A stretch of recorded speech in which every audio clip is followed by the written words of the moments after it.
Ah, What up, everybody? Got another Dota match coming up in the We Like Dota League. This is coming from the Yasha division. Team Dagon versus Week. This is in week 2. I think both of these teams coming off series wins, it looks like. Could be a good one. Joined tonight by Permasneeze. How you doing, man? yo, it's morning for me, so I'm still sort of waking up. I'm hoping, I already saw Team Dagon play last week. I think they were pretty sick. They had some tight games, so I'm excited to see them repeat it. I think specifically for me, Dave the Conqueror really stood out to me on position 4. I think in the 2 matches that they played, I was like, oh, this guy's cracked for sure. There's no way he's at his MMR. That's the kind of player he is. So looking forward to see how Team Weak do against them, because I think I recognize Sagedi because he's always one of the casters as well. So I haven't actually seen him play, so this is like a little debut in my mind for me. Awesome, yeah. Sketty is a buddy of mine. We played together in Oh, HGC. We were okay. laning partners. Oh, he's a +1 or? He was a pause 3. I'm a 4. Okay, I okay, don't know if he's right. playing 3 for week though. Okay. Not sure their Do you know positions anything yet. about any of these teams? My knowledge about Sketty is pretty much it. That's where it ends. Okay, I'm got pulling you. up some info. So yeah, they did both 2-0 their opening series in week 1. Mhm. Um, Pretty diverse hero pools, as you expect, only seeing 2 heroes. Yeah. See, got some of the big hitters right off the bat of Yeah. the patch and of the tournament. Razor and Sniper are out of here. I'm not Ruby disappointed to is an see that. interesting one though. Yeah, I'm a bit surprised about that one. Radiant's turn to pick. Yeah, I mean, okay, then that makes sense, right? Because if you want to pick the Lina first pick, you kind of got to ban out Sniper. The yep. way I mean, Lina is really one of the strongest heroes of the patch, but the way I see her is that she's very static, right? Apart from Shadow Blade rotations, in the fight she just wants to stand there and machine gun away.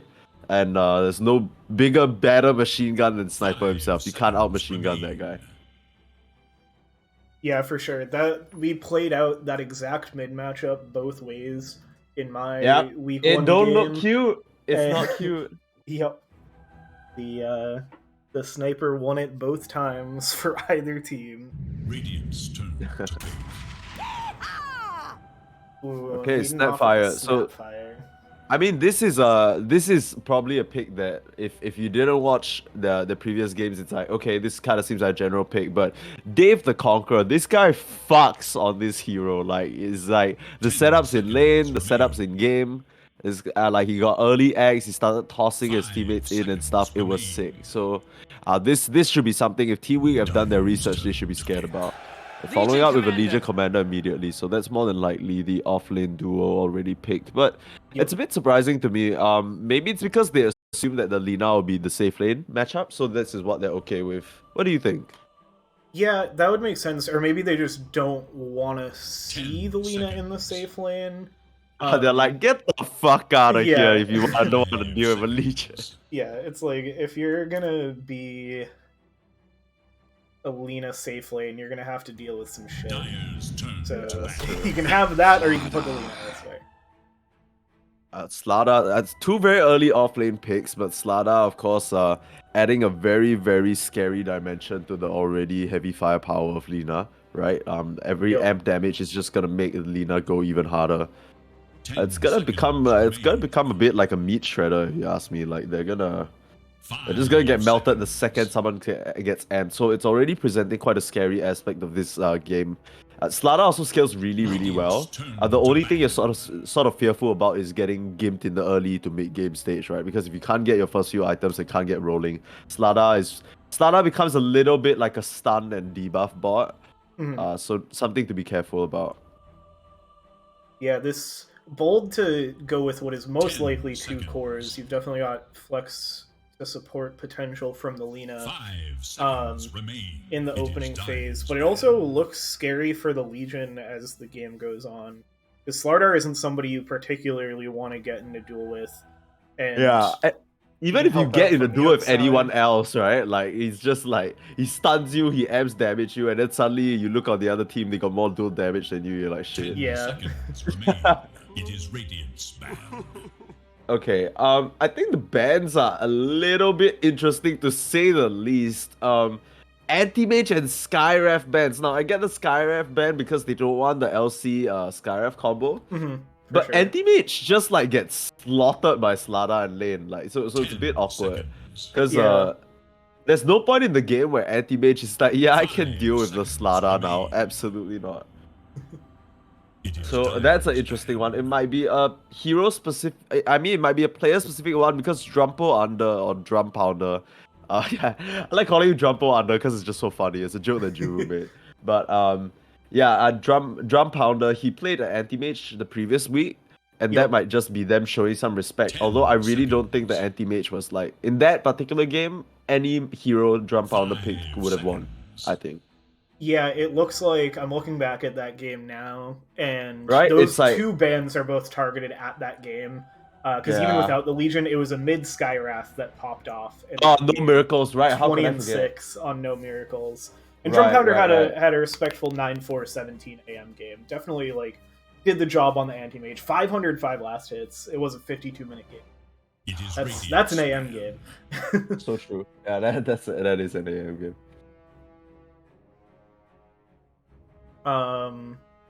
The Hoodwink, also a targeted ban. Weak picked at both games in their first series.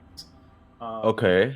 And I mean, provides a nice seems to always deal be a of follow-up, popular- 10 right? seconds Yeah. remain. I mean, you should know. You play yourself. Oh, yeah. 5 seconds that's remain. your hero right there. Hoodwink is 100% one of my heroes. Yeah. And I mean, it really just plays into what they already have, right? High physical damage, amped up by Slada. You have Dazzle as well that can get them more armor, which will be handy against Snapfire and Legion, as well as debuff the armor as well. So oh wait, no, that doesn't. Yeah, it sort of does that still, but not really. Radiant must choose. Buff Yeah. bad juju only. Wait, does it? I don't even. Wait, I need to go check. The juju has gone through so many iterations. I think. yeah. I have a hard time remembering exactly how Dazzle currently works. 10 Okay, so seconds. from what it says here, bad 5 juju. seconds. Yeah. So it still goes both ways. Okay. Yeah. Good juju is the one that you buy, and then it basically cuts all your cooldowns down by half. Okay. That's Yeah. Dire's Okay, so Winter turn to Wyvern defend. banned out. I understand that because it's a very strong counterplay to what, like literally you try and go in and burst someone physical, and then you pop it on whoever Lina's standing next to, and they just die just as fast. Yep. But ooh, Treant Protector and Witch Doctor being picked up. Now I like Witch Doctor because it can break up the initiation. And not a lot of like you don't want to waste your Slitherine Crush or your Light Strike on the Witch Doctor. So he might just have a good chance to just get the Death Ward going. Also synergizes decently 10 well because Legion seconds tag team with remain. any of these supports has enough kill power to get anyone down.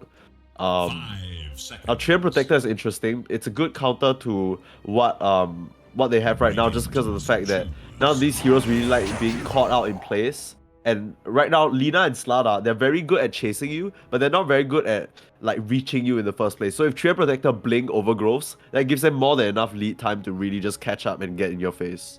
hmm Yeah, I really like the tree 10 as well seconds. for the fact that you get the like big team fight 5 lockdown ulti seconds out of your remain. position 5. Yeah, you need that for sure. Like against these heroes, especially with Slada and Lina, right? That really want to chase you down. You're very susceptible to just the fight being split up separate ways, and then suddenly you're like chasing like in different directions. Yeah, this one really locks down the team fight for Wheat. Yeah, I really like this Jakiro pickup too, because both Okay. of Dagon's supports want to ult and stand there and channel and spit out a bunch of damage. And Mhm. now, even if you get a Glimmer Cape on the Witch Doctor, You burn, baby. You burn. yeah, you burn, you throw down the ice path. Doesn't matter if I can't see you. I'm stunning you out of your ult. You cannot channel anymore. Yeah. Yeah, that's true. That's true. I didn't realize. Yeah, like long range break of any whatever channeling out they have. Also break it like the duel also makes it so easy for Jakiro to just like 10 click in one seconds location and put all his spells there. Yeah. 5 Okay, seconds. I will say though that Trian and Radiant's turn Jakiro to a little battle. bit of anti-synergy, and also it's interesting that they picked Jakiro into the LC because LC is a hero that can just sort of get rid of whatever Jakiro's trying to do, like Mhm. completely, right? Like just one press the attack and he's gone. But I think what they're probably thinking on the side of Team Weak is this LC has too many things she needs to worry about 10 purging at the moment, so seconds. it's not gonna be able to, it's not gonna do too much. But the lane is still not completely Jakiro favored, just because Snapfire and LC have more than enough damage to cut him down. Yeah. So Zeus pick, any thoughts on this, Whitehawk? I mean, it gives them a lot more magic damage. Other 10 than the Legion, they're seconds super remain. heavy into magic. Kind of feeling squishy. I feel like I would have 5 preferred seconds seeing remain. something a little more mobile in the mid lane. Zeus is more mobile now than we tend to give him credit for with the jump. But like something I'm curious, is the Legion Commander like the only answer for the Lina and like jumping on top of her? With the Treant Jakiro, we know that this Radiant's Lina is a turn to core. ban. Yeah. So do they have the tools they need to deal with this Lina? Maybe they've got the Legion to blink, they've got the snap that can get the long range damage in. Zeus obviously has the global damage once he gets his Ags as well. Like you've got some of the tools, 10 but I don't feel like seconds. there's a hard answer to Lina. And I don't know how the lane matchup goes. 5 seconds. Yeah, I'm okay with the Zeus pick because I feel like they probably thought, okay, we're indexing on magic damage a little bit. We don't have any way to sort of cut through if they build a lot of Dyer's armor. choose. I sorry, they're indexing of physical damage a bit, so Zeus brings them a very healthy Radiant's amount of turn to magic. pick. But one thing I'm worried about is they don't really have a lot of good team fight control, and that's not gonna help, right? Outworld Yeah. Devourer, you don't ban it when you pick the LC, that's gonna be bad news for you. Looks like Lina is gonna be +1 and they've locked in their mid. They also got to pick it into a blatantly obvious mid 10 matchup, which is seconds Zeus. remain. Yep. So in that sense, like unless 5 OD really seconds remain. underperforms, the Zeus is never 1v1 killing you. Like unless you get caught out without Astro and you get ganked by like the roaming Snapfire somehow, you should be fine. But even then, if you see the Snapfire coming, if you just Astro her, it's literally over. Like that gang is done. So Yeah. the OD is in a very safe position here. Week's draft is looking very strong. The only thing I'm worried about is tower damage, but you have that kind of covered by the Lina and Jakiro later on, and if the OD builds Meteor Hammer as well. So the only thing is that as long as Team Dagon don't pace on you and crush your Slada, they need to crush the Slada and lane. They need to play fast pace with the LC and the supports rotating with Zeus back up. So I want to see a carry that can play alongside that. I don't mind something like a CK, which I think would do really well against both Lina and OD. Could be scary against the massive AoE that they have, but I think that's the sacrifice you have to make. I don't really see any other carry that I like here. It's gonna be PL instead. So they're going with the heavy illusion route. Yep. Both supports can't deal with this. It's decent against Slada in the game, but not so much in the lane. You could actually argue it either way, but I think just off hero picks alone, I gotta give it to Team Weak here. I think they really did well in this draft. Yeah, I'm curious too because they're and I like I said I don't know exactly where they play their positions. Weak has a sneaky amount of flexibility with their cores here because I've seen like the obvious one is like Lina 1, OD2, Slardar 3, but I've seen the Slardar getting played 1 more often lately, and I've seen the OD getting moved over to 3 fairly often as well. So I'm curious. I want to see what these players have been playing, and then Okay, I want to let's see where we think if they're gonna do some silly lane things here. Okay, I want to say, as is WLDL tradition, we have to talk about the hats, right? But I Yeah. will say it's pretty even. Sloth and Silly Cloud are killing it. Sagedi and Tien got nothing much on, so you Yep. can't really give it to them. But like, Elihu is like dripped out in that jacket. Oh, I feel like I don't that even know is if I can. a gorgeous Witch Doctor set. Yeah, right. So it's so hard to decide. I feel like if I have to pick, I rightfully have to give it to Dagon because they're all fitted out, where Sagedi and Tien are like kind of blanked. Yep. Like I know there's an OD hit, but it's like not significant enough, right? But draft wise, would you also agree with what I'm saying? Would you think that Weak have a better lineup Yeah, just off the draft? I'm liking Week's answers to some of the stronger parts of Dagon's line. I like the OD, deal with the Legion. Their supports kind of fit similar spots, but I think that's okay with what they're answering. They've got good answers for the Dagon supports. Yeah, and I think they've got the better potential to go. I guess the late game could get scary with Lina into PL, but I feel like with the Slardar there as well, you've got kind of some good answers. A lot of AoE damage to deal with a PL, especially once you get to like a Jakiro Ags and stuff. That's playing to win, baby. I'm actually curious as to how the PL Lina matchup goes because I know that Lina gets what was that? Mjolnir? Maelstrom? Maelstrom. But I don't know whether Lina gets Mjolnir, right? Even then, you get Gleipnir, it's very hard for the PL to play. But with the amount of AoE that they can throw towards the PL, I don't know if it's actually sustainable. Sure, you can purge off whatever Jakiro has, and I don't know. You can swarm the OD, you can swarm the Lina, but I don't know whether you have enough damage to cut them down before they kill you or like they get rid of your illusions. I mean, most notably, the Sanity's Eclipse will at one shot tell you exactly where the real PL is and cut him down to size as well. So definitely an interesting one. I mean, I'm gonna learn something from this game for sure. But let's introduce the sides here. I'm gonna introduce Team Dagon, and maybe you can do Team We. Sounds good. Okay, so we got Elihu, one of the admins, one of the main men behind WLDL on that Witch Doctor position 5. We got Drumpo under on a PL position 1. In the mid lane we have No Miracles on that Zeus, and on the off lane we have Dave the Conqueror on his Snapfire and Lynx playing the Legion Commander. Alright, and they're up against, on the Dire side, Team Weak. Got the position 1, Lina, played by Silly Clown. We got Sketty on the 5, Jakiro. Mid lane matchup is Tian on Outworld Destroyer. And the off lane, you've got Sloth on the Treant Protector and Grape on the Slardar. Yeah, some of these names always make me chuckle. Imagine you're in lane in Dota 2 and a literal Sloth and Grape are playing against you. Like, you're just fucking up against the vegetarian match. I don't know. Yeah, but okay. I'm any lane you're particularly interested to look at right now in terms of potential. I think like action wise, we might want to look top because that's where I feel like the most might happen. Although I will say that this carry Lina that we've sort of seen rise to prominence lately, it's not really like lane dominant carry, right? You just kind of want to get your levels. You want to get Fiery Soul up to level 3 or 4, and then you just run into the jungle and you just farm away. Yeah, Lina's going to be sitting pretty on all of her attack range to be able to get last hits pretty safely. I expect to see some aggressive plays out of Dave the Conqueror on the Snapfire, and that might be where the main action comes from. Yeah. Other than that, I think things will be a little passive. I'll be looking for Elihu to make some plays on the Witch Doctor as well. You've got a pair of beefy melee strength guys that you're up against. Actually, they do not like getting hit with that Maledict, and so we might see some early Witch Doctor kills coming out of that. Okay, so are you familiar with the Witch Doctor conundrum, Whitehawk?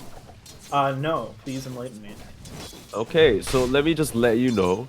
When it comes to Witch Doctor, there's a specific period of the game where he's the strongest, and that is literally level 3 to 5. The second Witch Doctor hits level 3, everyone in the lane needs to be aware of the conundrum that can happen, because basically, the longer you get affected, if you get affected by the conundrum the first time, you're just never gonna escape it, right? Every single time you get caught by the conundrum, it's gonna extend it by another 2 to 3 minutes. The conundrum itself is a Witch Doctor level 2 paralyzing cask or level 2 Maledict and level 1 of the other skill, and it makes it so hard to play in the lane. If you get caught once, you need to run back, you need to salve up, and then you come back, he throws another coconut. It's just not sustainable. So I think this period of time, Grape and Sloth, they need to be very, very careful, because this is where the Witch Doctor's at his prime. If he starts to get rolling here, he's gonna run around, start solo killing your carries with paralyzing cask and like Death Ward. You need to be careful of Elihu at this stage. So this is the conundrum at hand, right? Once they hit that point, once they make it past that point and they don't tank any major deaths, they should be okay. But this is getting a little tense. Yeah, that actually puts to words a lot of what another of my often position 3 laning buddies goes through, who insists that we ban Witch Doctor in every Athens mode game that we play. Witch Doctor is the plague. If you play against a Witch Doctor and they know what they're doing, you are not playing the game between 3 to 4. Look at that, Elihu's level 2. If you run over right now, try and go and trample under, stun Maledict onto Conundrum Central, Great is tanking quite a bit of damage, and they're like, oh, we're tanky. Absolutely not, Maledict. Look at that. Yep. Look at that! They're both need to pick a salve. Conundrum is in full effect, ladies and gentlemen. I said this guy has the salve right now, and his lane partner is like, where's my salve? And it's like, the second this comes up again, it's not gonna be cute. Like, you know what I'm saying? This is he needs to watch out. These creeps die and they're dead. Yep. Like if Elihu just steps up to the plate, fuck it, he's gonna hit a home run. Yeah, that is the like terrifying thing that's so hard to keep track of against a Witch Doctor, is if you're not paying very close attention to what is near you that a coconut can bounce to, the moment that there's nothing but your friend for it to bounce to, you're done. Yeah, dude, even actually, for me, I'm a big Witch Doctor player. I like to max cast because the thing is, Maledict does a decent amount of health burst damage, but the percentage increase, especially this early on, is not the most significant thing in the world. But like the cast, they buffed it so that each bounce actually does a ridiculous amount of damage incrementally. So you actually end up doing a total amount of damage even more to them than you would, and then you cut their health down because Maledict, like the burst works off like health that you lost, right? Yeah. So doing more damage at first actually does ends up being more effective. That's what I found at least. Yeah, that makes sense. What are they doing? What are they doing? The Maledict doesn't connect, so they'll get to, or it connects on one, but most of the damage goes into the other. So they get to walk off this time. This is fucking hilarious. So meanwhile, Drum Pounder already sitting at level 4 because of how much time the Slardar and Treant have to spend backed away from the lane. Stepping up again, up on a Witch Doctor, up on the heal, use the stun. Yeah. I mean, this is kind of why I like the paralyzing cast extra level, right? Because I feel like you can really get them locked up for long durations of time. Which I think is one of the weaknesses of Witch Doctor. If they stay in your range and you can keep auto-attacking them, you actually output quite a decent amount of damage. Grape does have a ring of health now, so things should be tided over. Let's take a look at the other lanes. I think I got a little too excited about my command. No! The courier kill! That was the entire blade on Silly. Oh. This dude has no resources. I mean, it's not that bad because they're still doing well in the lane, but that's a huge courier kill for Dave the Conqueror. Yeah, that's some good stuff. Getting huge value out of that lane ward. Whoa. Did you...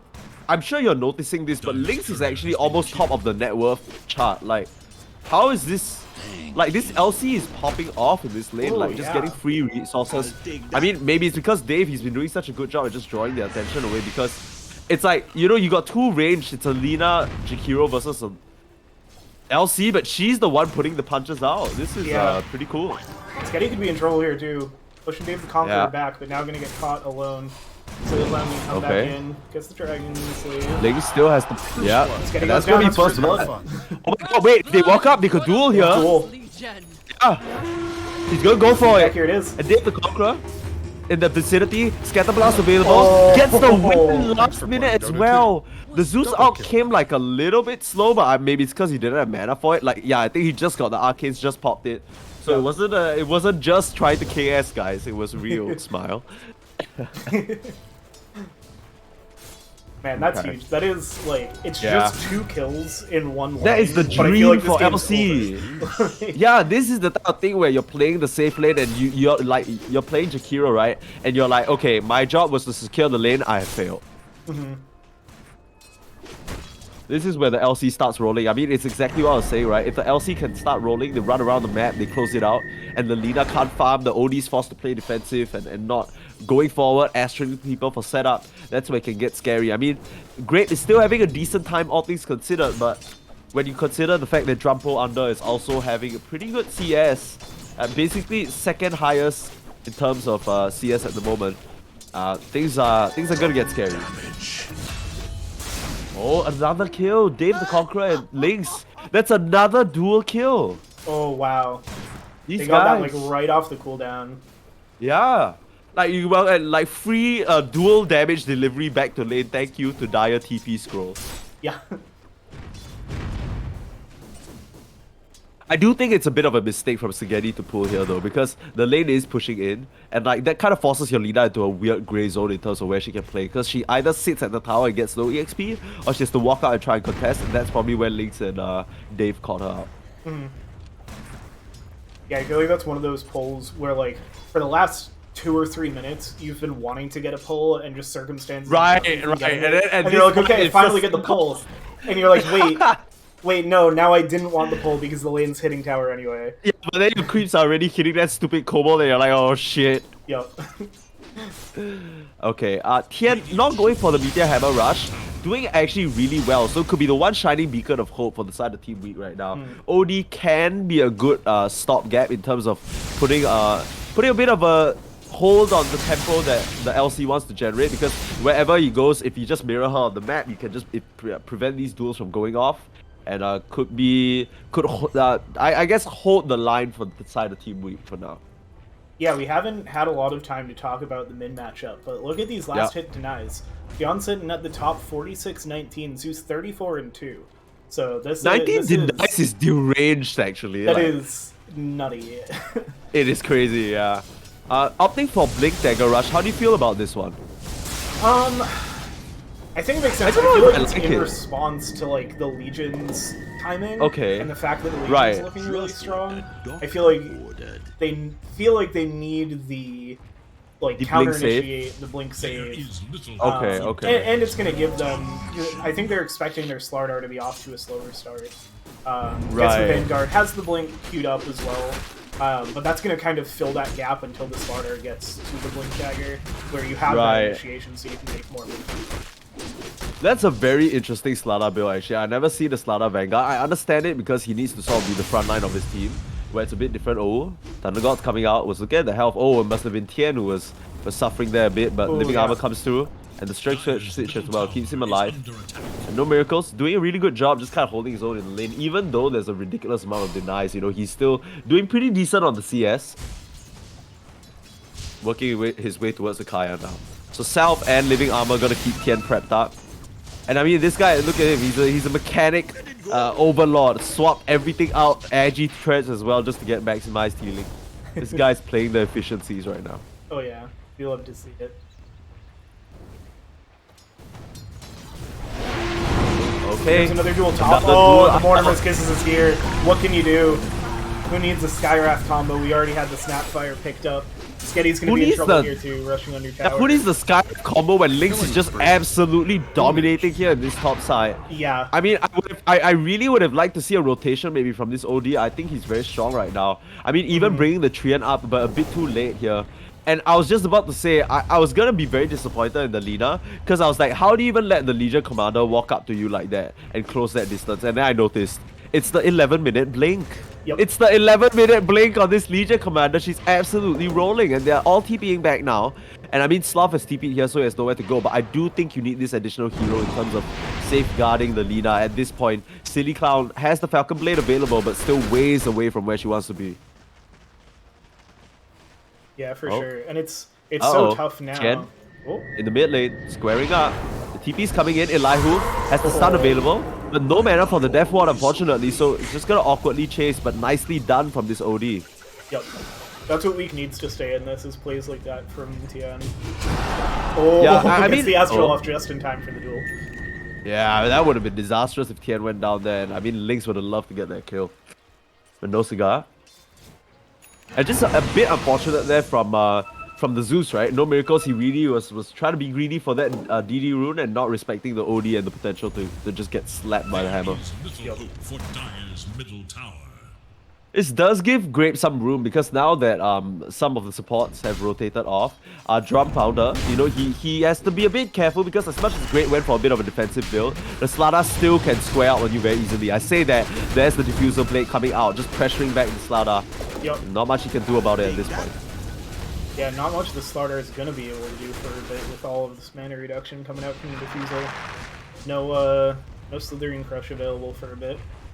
Okay, for honestly, I want to commend Team Weak and Team Dagon because as much as this is like a relatively lower MMR game, they are putting heavy. All of these players are really like actually I don't believe that at the MMR because the amount of emphasis they're putting on getting last hits and getting their key items is really good actually. Like everybody getting items at really good timings. Now cars coming out, meanwhile double kill on the top side, just carnage all around the map from the side of Team Dagon. Great, tanking a lot of damage. That's where the Vanguard comes into play. Blocks a lot of those auto attacks and physical damage, but top side, that's where No Miracles rotating with that DD rune and getting the kill on the duo again. Team Weak, I mean, this Lina Jakiro safe lane just has not worked out for them so far. Yeah, the pressure from the Snapfire Legion duo has been the answer to what on paper looks like a really strong lane combo of Lina Jakiro. Right? A silly clown here, he's just struggling a little bit. I mean, 14 minutes in and he's still working towards your Maelstrom. I mean, those are Lina numbers that the reason why Lina is so disgusting is because you come out of the jungle at these timings with those items. You're still working towards it right now. So a little bit behind the curve, but still gonna have some space to recover now, so not the end of the world. Now, they haven't been able to stop Drum Pounder, and they haven't been able to stop Lynx. Now, they've killed the Zeus one time, but I call that a bit of a nothing kill, right? It's not like he would have gone and done anything in that, because the Thunder Gods was on cooldown, you know, he ended up rotating and making it happen anyway. Now, the next step for me is that the side of Team Dagon, they're actually lacking a bit of tower damage. So, that's something crucial, because while these towers stand, the Lina's gonna have this entire zone of safety in order of farming. And it's gonna be a lot harder for them to... Ooh, that was a little tight there. The silly clown. Thank you, Trian, for that. Thank you, Trian Protector. Those pine cones, they hurt. Yeah, man. These guys don't pull any punches. They just eat some nature, man. Punch. Yeah, but okay, it looks like the side are sizing up for some go in the mid lane. Ice Path back there immediately. Overgrowth and the instant Astro on himself. That's gonna be a failed do for now. They still have the Q for when he comes out, but blink out immediately from Tien. Oh, Sanity is coming forward, the Arcane Orb, and that's gonna be a kill. That's huge. So both tips of the spears for both sides weak. On their side, it's the OD and the LC challenge to a duel. It's the OD that comes out on top. That, like we said, it's a good kind of preventative measure. Okay, Snapfire, Mortimer's Kisses come out to just ward them off, and they're gonna back up, but a lot of resources used on the side of Team Dagon to not get the kill there, and they're holding strong. Like we said, as long as they can hold these towers, as long as they can hold these middle grounds, they're gonna be a-okay when it comes to the farming. The Lina will outpace them here. Okay. Oh, Ice Path off the mark. Spaghetti wasn't in position to land that one, unfortunately. And this is gonna be awkward as hell for Lynx now because he would love to run around the map and get dual kills. But where do you go when all three like two supports, one mid are just standing here? You want to go bot and duel the Slada with a Vanguard? That doesn't seem very enticing. You want to waste your time and run through the jungle that you don't have any vision on to find Silly Clown? Yeah. Also not ideal, right? So it's just this like... Now where do you go on this Legion? Where do you go? Looks like bot lane is the call. Yeah, I think you... If anything, you can read that... I mean, maybe you just go for the duel on Grape. That's probably a pretty safe duel here. That's what they are gunning on. I don't know whether it's enough though, because previously they didn't manage to get it as well. Stun comes out, Maledict, and duel as well. Yeah, Maledict's gonna make it enough. It's more than... Yeah. I forgot about the Thunder God factor. That's But actually, I mean, the fact that... I was gonna say this, Drum Pounder, he sort of gave the bag away by TPing top and showing on wave. Because if like great, right? If you suddenly see the PL move away, you know he's like, okay, someone's coming to get me. Because the PL's not AFK farming here anymore. Yeah, the PL, you know, he just wants as much space on the map to soak up as possible. But I mean, that's still okay. It does give Lynx like a continued pathway in this game. Like I said, Elihu as well. And first two earn charges for him. Gonna go a long way in terms of cutting down these tankier heroes. Yeah, Lynx dual damage continuing to climb up to 58. Yeah. That is scary already. Scary. Yeah, I like that they end up making that smoke play on Grape. I was thinking something similar of trying to find Alina, but definitely the safer play is going on the hero that's like showing in lane, right? Yeah. Yeah. A bit of quiet now. It looks like they want to go again, but they might have to be careful about the support that's in the sidelines. Now they see Sigeti. That might be a bit more of an enticing opportunity to throw out the Qs, so they know Lynx is here. A lot of TPs coming in though. The blink forward there. We're looking for Sloth. Oh, they briefly caught a glimpse of him. I don't know whether they see him. Sigeti though, the stun out onto Elihu, but the casket not gonna catch Sigeti. The bottom Kisner's gonna finish it off though. That's a killing spree for Dave the Conqueror. The 4-man of the side of Team Dagon here at this bot side. They want to exert some dominance. They don't see the OD at the moment, so they know he's kind of off in the wings. And he's actually farming away. Next item is gonna be the Aghanim Scepter. I like this build coming out from Tian a lot. I think that's what he needs. Now, his deduction is that, okay, if I buy enough time for my Lina is going to be the one dealing with the PL and his illusions. For now, I can just get my bag up and just play for the Astral, right? Yeah. Yeah, basically just use this Blink and Ags to make it so that you're never taking a proper 5v5 in Dagon. Like, there's always going to be one of your 4 heroes that's just off the map for 4 seconds. And so now you can't do anything with that hero. And with the extra charge, it's going to give them the advantage they need for the fact that they're kind of playing. Yeah, they're playing like 1 charge down automatically because they need to like Astral the dual target. Oh, this could be trouble for the smoke. Yeah, I mean, I don't think he knows at the moment. He's gonna run through. The smoke's gonna pop on the wall if they're not careful, but she's gonna show in the lane. She's gonna show in the lane. No, the second she shows, they're gonna make a beeline straight for her. This Nina is dead on my screen. Here comes Link to the blink, baby. Silly clown, good night. And I don't think it's really City Clown's fault. She was playing completely under vision as well, but I mean, immediate D-ward, so they're clearing out the area. Ooh, I love this response from Weave. Okay, I mean, Drum Pounder, he has to see this one coming. He's starting to back off, but that makes it obvious. Oh no, no doppelganger at the moment, and he's gonna go down. Beautiful. So that beautiful move on Silly Clown ends up working out even more for Weak because they get the high value kill in the PL. Yeah, almost 100 gold more. Yeah, and he's the highest net worth hero in the game. That's the issue. Dive's tower is under attack. Oh, that's unfortunate to say the least. But yeah, like I think one of the key issues we're starting to see here, even with a 5k gold lead, it's very, very difficult for the side of Team Dagon to push any of these towers here. They don't have tower damage endemically, and they don't have any ways of forcing objectives as well. Yeah, they're honestly the way they kind of have to force objectives is getting a pick off. Yeah. With this Legion commander leading the way, and if they can keep finding those, which Grape gets the smell of it, blinks away. Yeah. Then they can turn those into towers if they do it. If they might go for this anyway. Ah, no, the coconut already thrown out. Was that TL?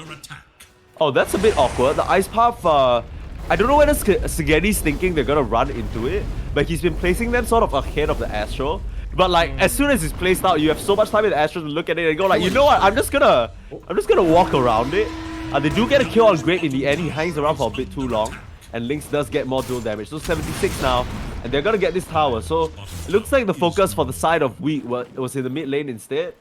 Ken was looking for an Astral onto Grape here, but sorry, not Grape. No miracles, but no miracles keeping his distance. Well done.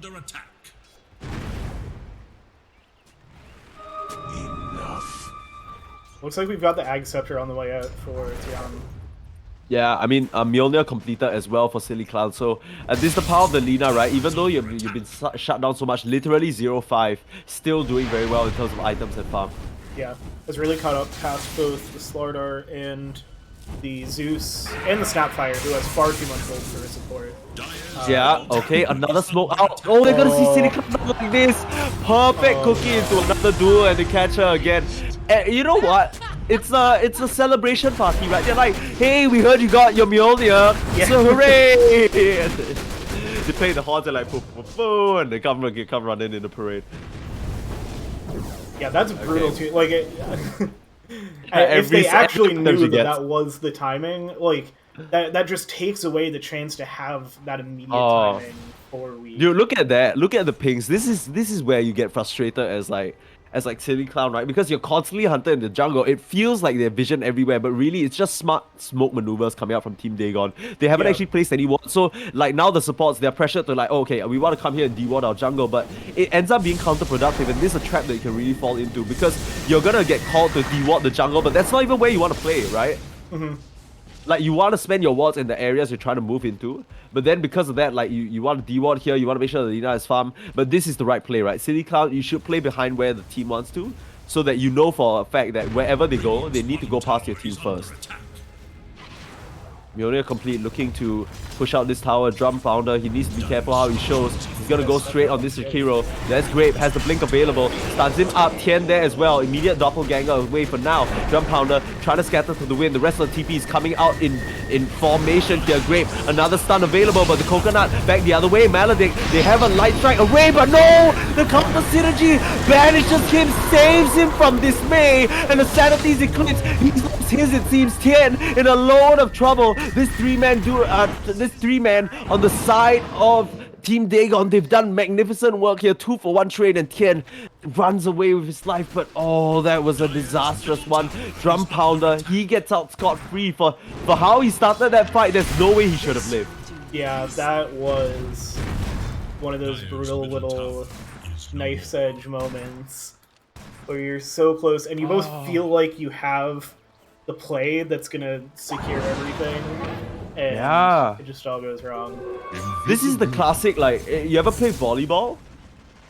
Not much, but yeah, it's like a yeah. I mean, like the whole class. concept is that it's like there's a ball like being kind of spiked into your corner, and you and your other guy are like, the guy next to you guys are like, I got it, and you smack your heads into each other. That's exactly what just happened. That's exactly both Silly Clown and Tien. You know, Silly Clown, maybe it's a bit of that pressure, feeling like, you know, I'm behind, I want to be the one to secure this. Tien as well, you know, he's the one who's been holding the team in the game so far. He's like, okay, I need to be the one to finish this off, it's on me. And they both throw it out, ends up working against them. And 6k gold lead now. I mean, Lynx, you gotta give Dave the Conqueror Lynx. You know, this duo, they've been playing so well. Elihu first one to the touch as well. TP'd out immediately, stopped Grapes from advancing. And I mean, yeah, this team, they've just been playing so well together, but it really feels like they're just this small bit of cohesion away from really making it even here. Yeah, there's been so many glimmers of exactly what they need to do, like that the counter smoke play as soon as Silly Clown got smoked out. Yeah. They make the same play onto Drum Pounder. They have all of the pieces, it just hasn't quite come together. This is an interesting item from Lynx here, building the Lotus Orb. Now, I personally am a big fan of Legion Blade Mail, because in this game, if you ever catch Alina, she just kills herself. Literally just kills herself. But I think in this game, Lynx has sort of resigned to the fact that, okay, this ODS Aghanims now, I can't play for like just solo dual target pickoff anymore. I need to play for the team. So Lotus suddenly puts his OD in a very weird spot because he wants the Astral keep his distance, but if you get Astral as the LC and you reflect it, suddenly the entire team knows where OD is and they can set up for a collapse on him, which is really scary for Tien suddenly. Yeah, it kind of perfectly counters the rush of the Ags from Tien. As we were saying before, it sets Weak up to be able to have a 5v4 fight, even though they're playing from behind, even if they go into a 5v5. Oh, they know. Here comes the Silly Clown Boots of Travel's welcome party on their way to the Dire Jungle. How do they know? Now, Silly Clown is gonna have a ward here, though. Yeah. And no, they still duel. Oh no, they still get it. Oh, Silly Clown, not like this. I mean, with the move speed from FaZe, where did Lynx even come from? I think the ward maybe it only spotted them a bit too late by the time it was here, so it was easy to kind of close that gap. But the fact that they blink dual here, it's gonna make the Lina even more paranoid. They're like, what? They have wards here? They have wards here? What's going on? Yo. How did they find me, right? But I mean, the side of Weak, they're finally gonna get this tier 1 tower I bought. It was a long time coming, and yeah, I mean, still they lose Silly Clown again. I feel like at this point, honestly, Team Dagon just kind of have a number, right? Yeah. I mean, 28 minutes, 15-4, 7k gold lead. It is looking very Team Dagon favored. But But I don't think Week's out of it. I think they still have plenty of tools. Yeah, they absolutely can not. use to keep these fights going in their favor. That's kind of Lina, right? Like, you're still in the game. No Right. matter how many times you die, it's just when you hit your strong point. That's a scary bit. BKB being looked up by Great, and now Hex gonna be looked at by Tien as well. So he's really kind of pigeonholing into the whole, okay, I'm gonna blink, I'm gonna Astro, and I'm gonna solo target disable someone. Maybe the PL can really be scary against him, because helps you identify the real one as well. After you Sanity's Eclipse, you see the real one and you immediately Hex him. It gives a clear signal to your team, let's get this guy. Yeah, I like it. Jump Almost a support-like build. Yeah. Because like you said before, you know you don't take damage. Silly Clown Yeah, will you do got the Lilina. And Slayer, Now, honestly. Drum Pounder does have this heart flying out to him, so that could pose a huge threat. In terms of the illusion, suddenly the supports can't deal with it, and Great, I don't think he's gonna be able to deal with it either. With the build that Tien went for, it's gonna be quite difficult for him to sort of safeguard himself. He has to maybe even commit an Astro to himself just to protect himself from the illusion. So, one of the inadvertent weaknesses of this build, right? You might have accidentally sort of made yourself very illusion averse. He's gonna smoke up here. It's gonna be a tough one to find. They're gonna walk into a wall. Who can throw out a cast onto 3. That's the dream. Overwhelming odds onto 4 as well. And the side of Weak, they need to back off. They can't take this fight anymore. Link's walking forward, throwing the duel out of the Silly Clown. They're gonna get the winner. Oh no, they're not. Sanity's Eclipse only onto Link's, doesn't even kill him. Now here come the illusions. They're onto Tien. He has the shot, trying to dodge away, but no movements need to work with. The electric comes down from the skies, and look at that. The side of Weak, they're just disappearing into dust here. One last member on Sageti gonna show himself. Drum Pounder, does he want to go for the touch? He's gonna give them a chance for now, but that was a disaster. We saw that happen in slow motion. Elihu, once again, the conundrum continues. Yeah. Coconut up to all of them, and man, tier 2 now, it's gonna be easy pickings for them. Yeah, normally you're position 5, you get the 5-man smoke breaking on you, and you're like, oh, this is good. Like I'm eating the smoke gank for my cores. Like I'll die for this. In this one, you're right up the high ground. All of the rest of your team is right nearby. You throw the coconut down. You're sitting there happy you broke the smoke because you get to set up the disaster that's about to happen. You know, in a more conventional game, you're like, okay, the support is tanking the gank, right? The support is eating the smoke gank. Yep. A beautiful meta dodge for Drum Pounder, by the way. In this game, the smoke gang is kind of being eaten up, actually.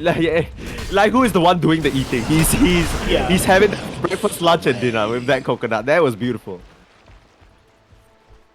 But I mean, they tried for a bit of pressure in the bot tier to respectable amount of damage there, but the respawns come out and they're gonna respect it. So a really conservative play, all things considered, from Team Dagon, right? We're not seeing any crazy overextensions. All the moves from the Legion. You don't see Lynx just running off by himself trying to get those solo plays. I think this team, they're playing very coherently, and this is exactly what I was commending them for. It's really fun to watch a team that just moves together like this, because it's not just 5 different moving parts, right? It becomes almost like a very fluid motion that you're watching them move around in. Mm-hmm. Yeah, and If at the this point, Conqueror looking for the X, they really know they're in the driver's seat, and absolutely. so they could keep applying the pressure, and I'm sure they will start doing that again soon. But they know that they don't have to continuously apply it because they're in a safe enough spot. They can take some time, step back, not have to worry about, oh, we're giving too much space to the Dire, letting them get back into this game. You're still keeping things locked down, keeping waves pushed out. Keeping them. That's a very high level of discipline that's kind of hard to get. I mean, even you watch competitive games, right? This is the definition of not letting the pressure get to you.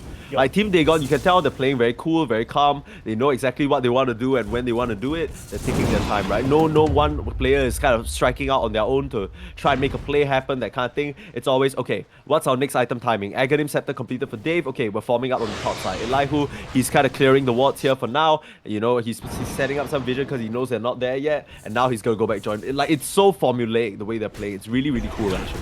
Yeah. It's not in this fight right now, but they want to pressure this tower up against the living armor. Which TP'd in. Looks like inside a week. They want to defend this. They don't want to give this up, and rightfully so, right? There's no reason for them to Oh, a duel! No!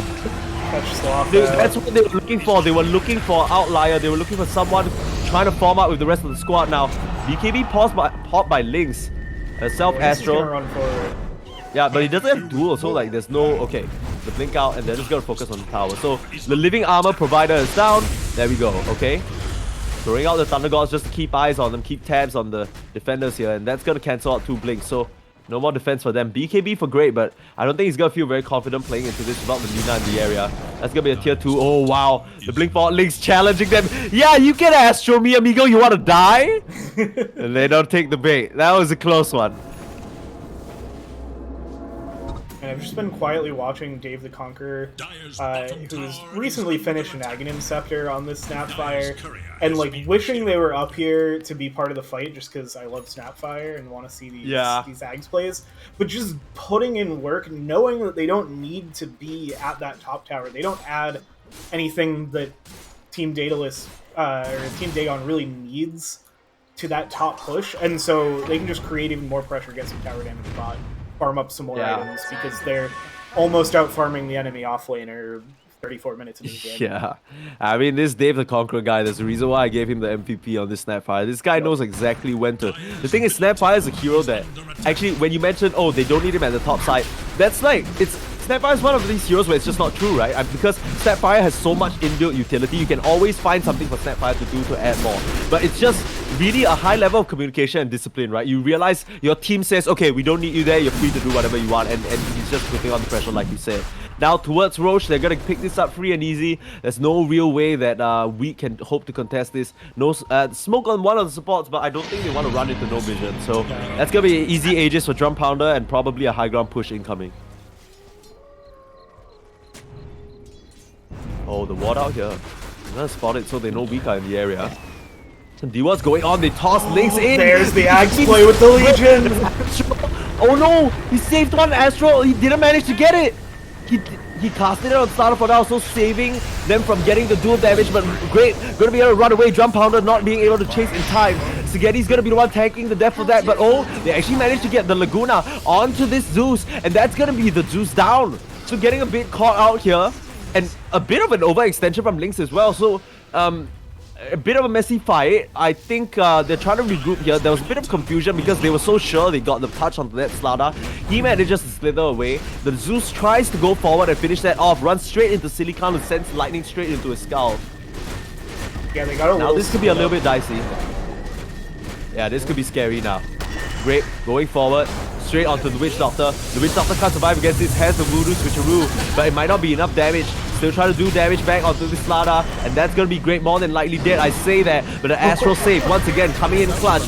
Not gonna be able to stop that last part of Maledict though, so Dave's gonna get it with the cookie burn damage. And Silly Clown and Tien, they lose their mid tier 2, but they stand strong, so it's not that bad at the end of the day. 10 seconds left until this Zeus comes back into the fray though.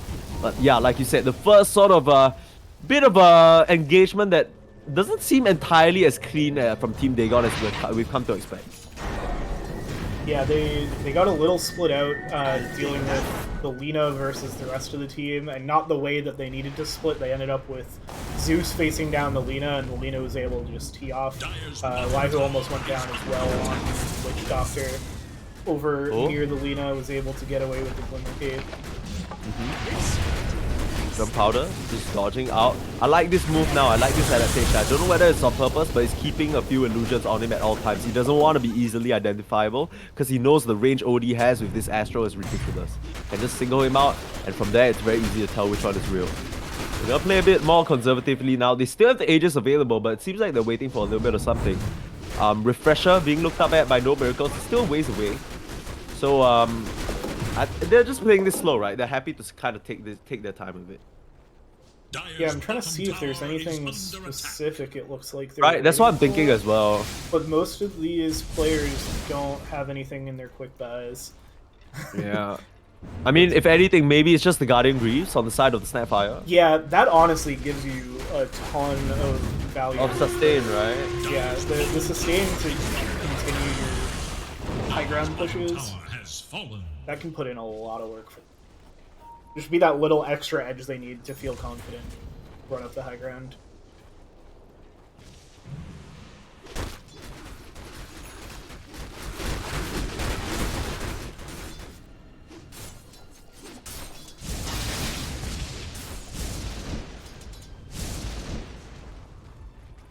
minute and a half about left on the Aegis. I think this might be the push they go for. Yep.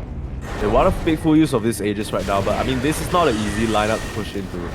Ice Path, the Lina battering you from range, potential of Blink Overgrowth now from Sloth can't be understated. This Treant Protector has had a pretty quiet game thus far, just quietly, humbly living, armoring the trees. Oh, they're in onto the OD. This could be trouble if they choose to do it, but he manages to get the Astral off. Now it's on to Spaghetti as well. They need to get the touch, but the stun up, keeping that Jakiro alive for now. But Grape has to turn tail and run. Drum Pounder doing too much work, forcing the rest of the side of Weak back.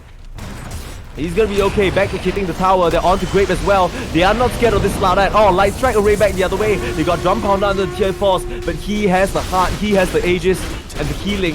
Back into the safe zone of Elihu. This Witch Doctor squaring up though, throwing out, breaking the Lincoln Sphere. That could have been important here. Oh man. The duel, oh, it could be available, but not even needed. Like we said, the OD, he's so weak against the illusions, and Drum Pounder just puts his boys on him. And Basher and Pocket as well. Doing so much work as well. Yeah. The buyback from Tian, but another one catching Silly Clown. Has the Linkens available, so no duel for this one. A Blink stun in, Grape onto the backlines. That's a huge initiation. Where's the follow-up? No Tian trying to do the damage, but they've got Grape. The Overgrowth, Blink, stop. There for the save. Link's in some trouble. No BKB. Not gonna get the winner, but duel at least not going to expire and end the other way. Drum Pounder onto the backline and a nice cookie into the Death Ward. They save the leader of the Astral's invulnerability for now, but it's a Laguna onto an illusion. Silly Clown. The stick, is it enough? It is. Keeps him alive for the moment. They lose to Elihu and Lynx, and they're gonna back off, happy with that push. That was such a messy fight. It's so hard to keep track of everything with all these illusions running around and all the spells, but they managed to hold. They lose the Rex, but they don't lose any more than that. The melee still stands. Yeah, really impressive defense from Weak. Oh, Silly Clown! Oh no. Oh no. I don't know how this keeps happening. I don't know whether they got a GPS tracker or air tag on this Lina's location at all times. But this is starting to look vile. Like the way they're just slaughtering her everywhere she walks. It kind of feels like, you know, maybe it's a slight lack of respect from the Lina, thinking they won't stay around. Speaking of lack of respect, Drum Pounder still in the nearby vicinity. He's gonna show himself. Oh, the stun. Sort of expecting him to run backwards here. Drum Pounder trying to juke with the illusions. It's quite obvious which one he is, but oh, another just gobble up, spit out onto 3, sends them all packing. Too much magic damage at the moment, and that gank. Which way was it actually? It seemed like Dave has just, it's all over it. This Snapfire is playing out of his goddamn mind. Yeah, it is.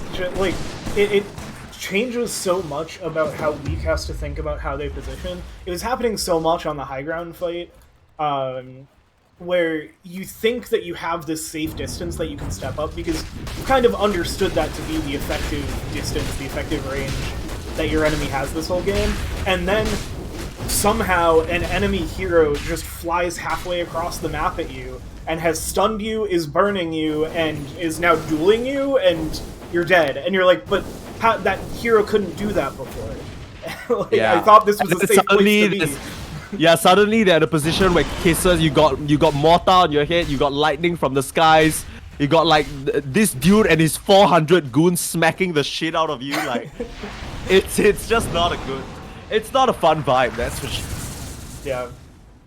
I mean, buyback wise, I don't know, it's right? Buyback wise, the only heroes who have it available on the side of Weak are this Treant Protector. I came through with a huge overgrowth just now, but it just wasn't enough, right? The team too weak to the illusions. As soon as they broke out of those vines, those curtains. And Grape, he's done a valiant job in terms of trying to initiate these fights, but there's only so much he can do. Another gobble up, I heard it. On to Silly Clown, Drum Pounder in as well, breaking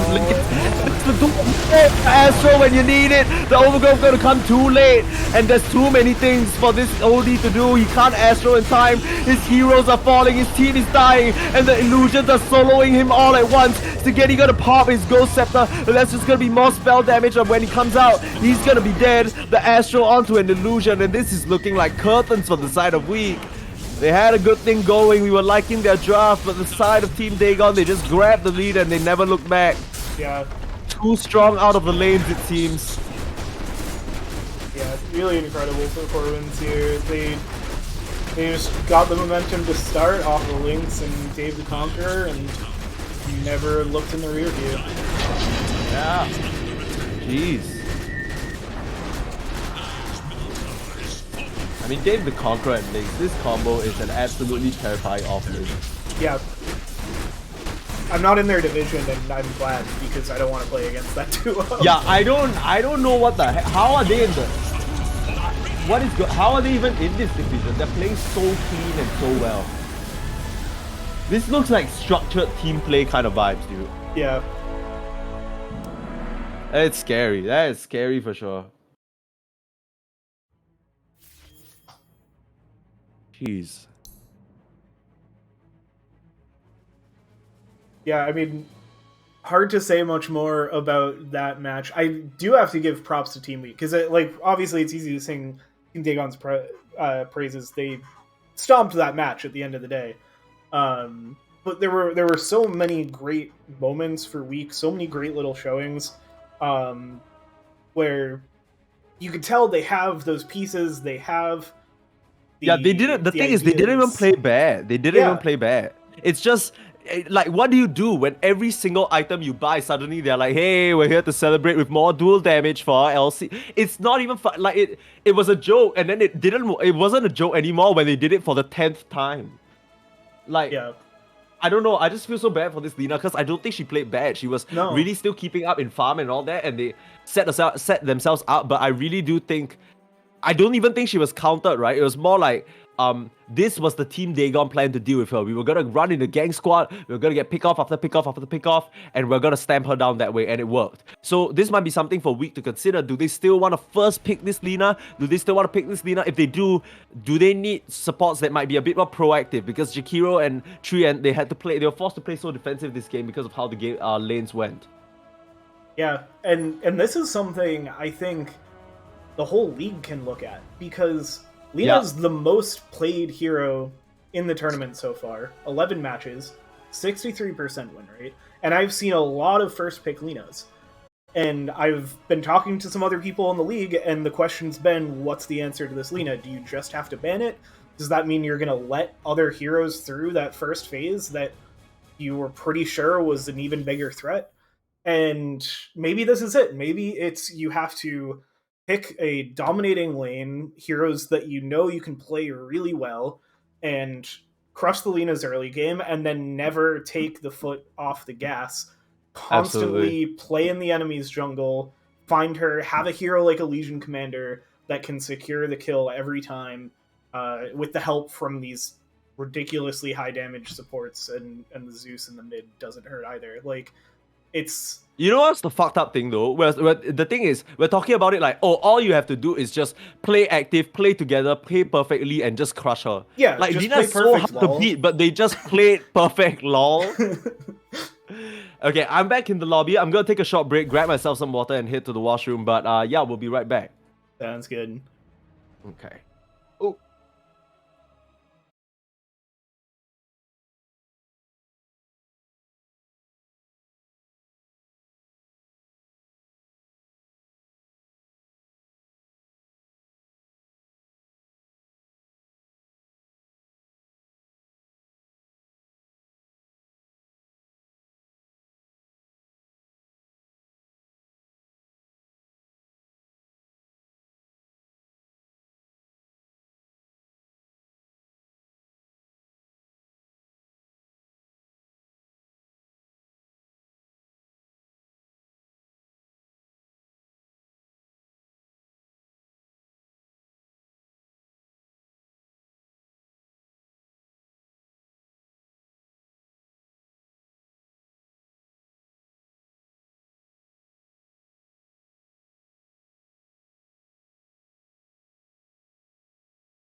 Hey, we're in. We are back for game 2.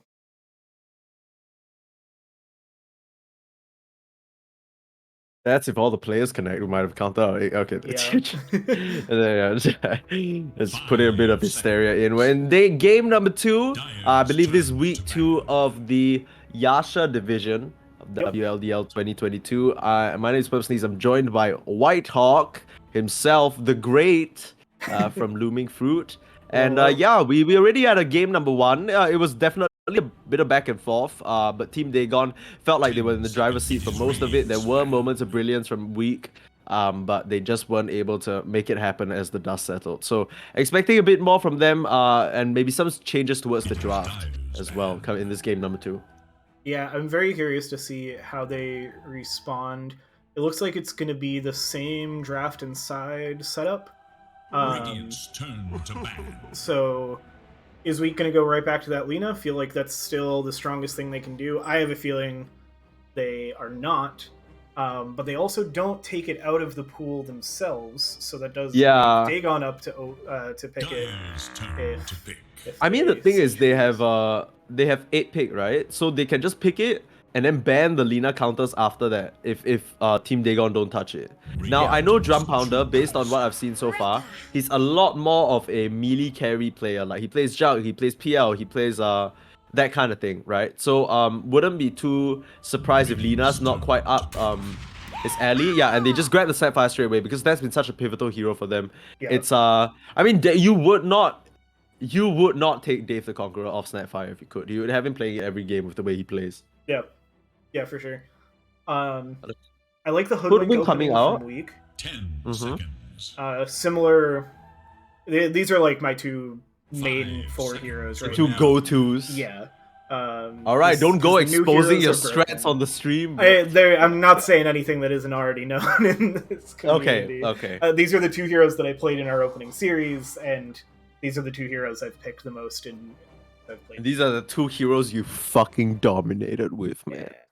Yeah. I will want to point out that Hoodwink was actually banned by Team Dagon in second phase, right? So it might be a targeted ban. So the way we could probably see this is Team Dagon and Weak. Maybe they just got both of them just got their preferred position falls as a trade-off. Now the early X pick is kind of crazy. It's like a pseudo Legion commander, right? The way I see it. Yeah, I was still going for the same formula. Thinking the same thing with the Hoodwink. We knew it got banned before, so they're going to grab it now while they can. And the Axe pick, not something super popular, but something my team's been doing too, just because our offlaner likes it. And it goes great with Snap. It's, like you said, similar to the Legion Commander. Gives you some even earlier threat, because you just need Call to get that taunt in. So you can cookie into the wave, Call, you've got a few points in spin, you're going to be lopping some heads off before you know it. This might be even more big brain than I thought, because here's the thing, right? Earlier on, we saw Team Dagon ban out Hoodwink and Dazzle. We can only assume that those are targeted heroes and targeted I targeted heroes at specific players, right? The thing is, we're looking at this like, oh, you know, they pick an X that still fits their formula. X also has that age-old, you know, that rivalry with Dazzle, because, you know, culling goes through, but then at the same time, whenever X calls, you know, you get a burst heal and you reduce his armor, and it's tough for the X to play up against on the Dazzle. So it does go both ways, but if this was thought about by Lynx, that's really, really smart, because that essentially negates the effect of Shallow Grave, right? Yeah. So really cool stuff already. Now, X's main weakness is closing the gap before he gets blink, right? And then from there, once you get your blink, you need to work on buffing yourself up so you don't just instantly die after you blink in. The thing with Dazzle is that he can sort of shore up that like gap in damage, but that's where Snapfire comes in with the cookie, the Mortimer's Kisses. And so far, Team Dagon, it seems like they saw this coming a little bit. It's interesting that Weak still chose to pick the Dazzle, but maybe it really is just a comfort thing for them. Yeah, I'm like looking through their player profiles to figure out who this Dazzle is, because they haven't picked it in a league game yet. They've played the Hoodwink twice, right. So that makes sense why it's a targeted ban, why it's something we're willing to go after first base. But the Dazzle, not just in the first phase 10 to make sure it doesn't get banned seconds second phase, but the dazzle into the axe is very 5 spicy. Interesting to say the least, yeah. And Some bands, other bands coming out though, Sniper, PA, Underlord, Drow Ranger. This gives me the impression that they want to pick a static hero. Because that's the only thing you'll be scared about, right? You don't want the PA to jump you because you don't want someone to get on top of you, and you don't want to be out static. Drow and Sniper are these heroes that can really just like, you stand there in a 1v1 and you hit each other as ranged heroes, it's not going to work out for you, right? yeah, it kind of feels like they're setting up to protect a Lina pick. Either a Lina or maybe like a Luna or something. Yeah, just any range carry that needs to stand there and deliver, right? Yep. So Do you think it's a Lina that they're looking at on weak side though?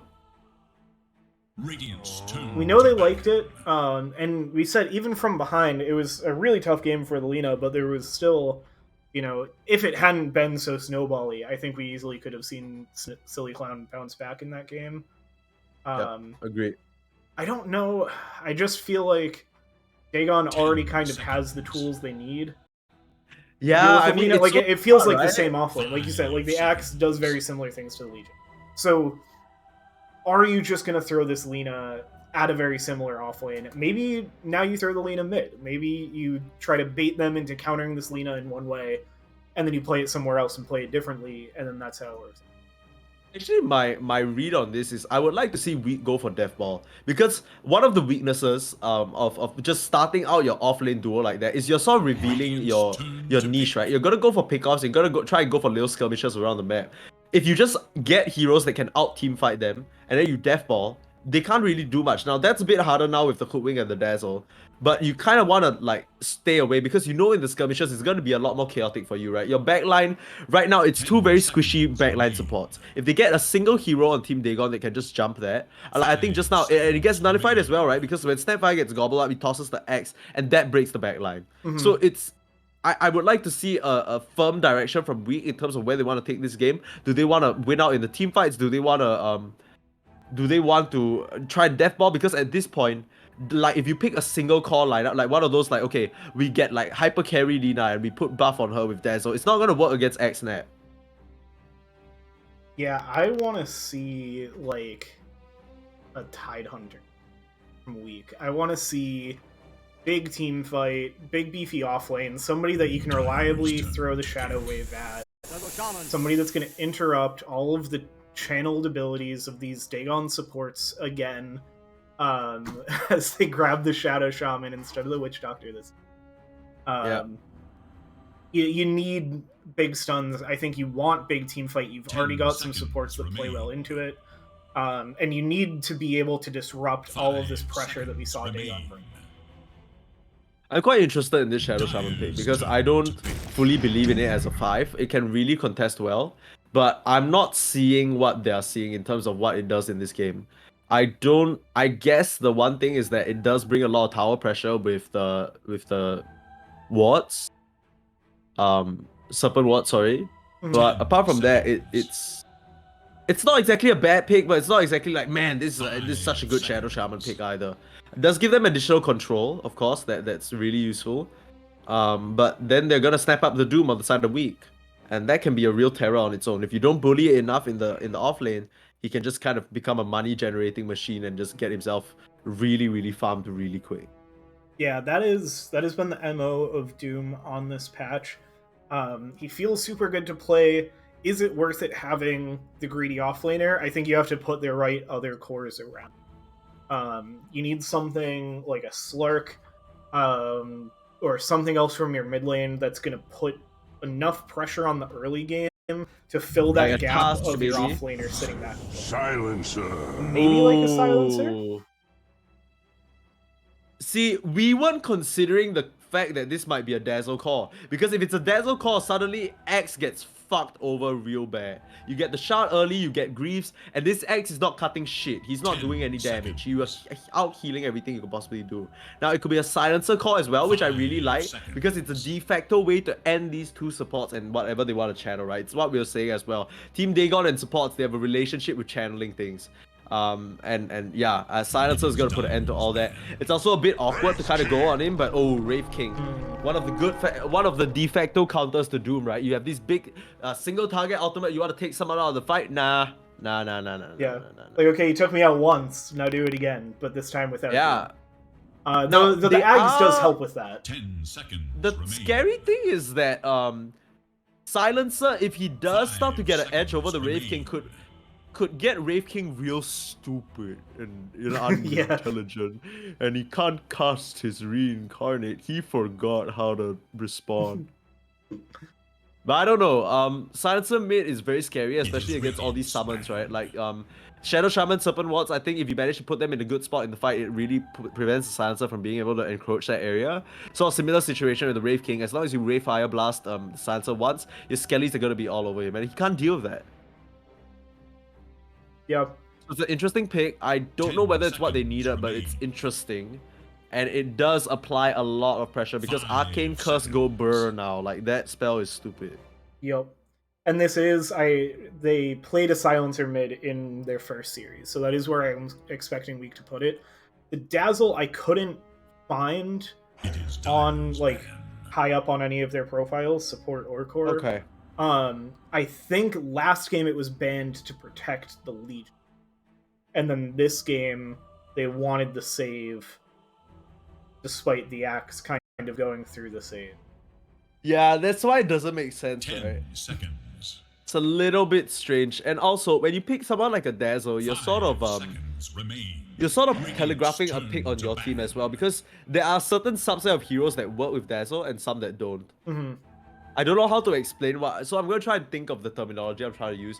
You want heroes that, like, if you grave them the first time, they back up and they can still come back into the fight or something like that. Or, you know, like, every single hero on the opponent team is going to focus them, and then you grave them and you get them out, and then you get counter initiation. Right now, in terms of counter initiation, yes, I'm seeing Silencer, yes, I'm seeing the Doom back, but it doesn't feel compelling enough to have that Shallow Grave, especially one that the axe can cut through. But there's your answer. That's the one right there. A hero that everyone's gonna hit, a hero that everyone's gonna focus, a hero that can turn around, turn people to stone, and get all that mana shield back up. That's Medusa.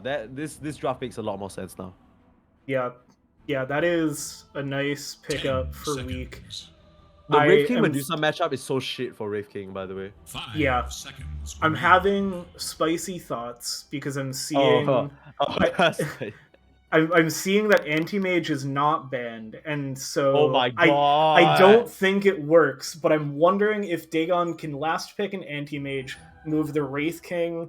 No, you can't, because it's a Silencer mid. You can't put an Axe mid against a Silencer. You can put an Anti-Mage mid.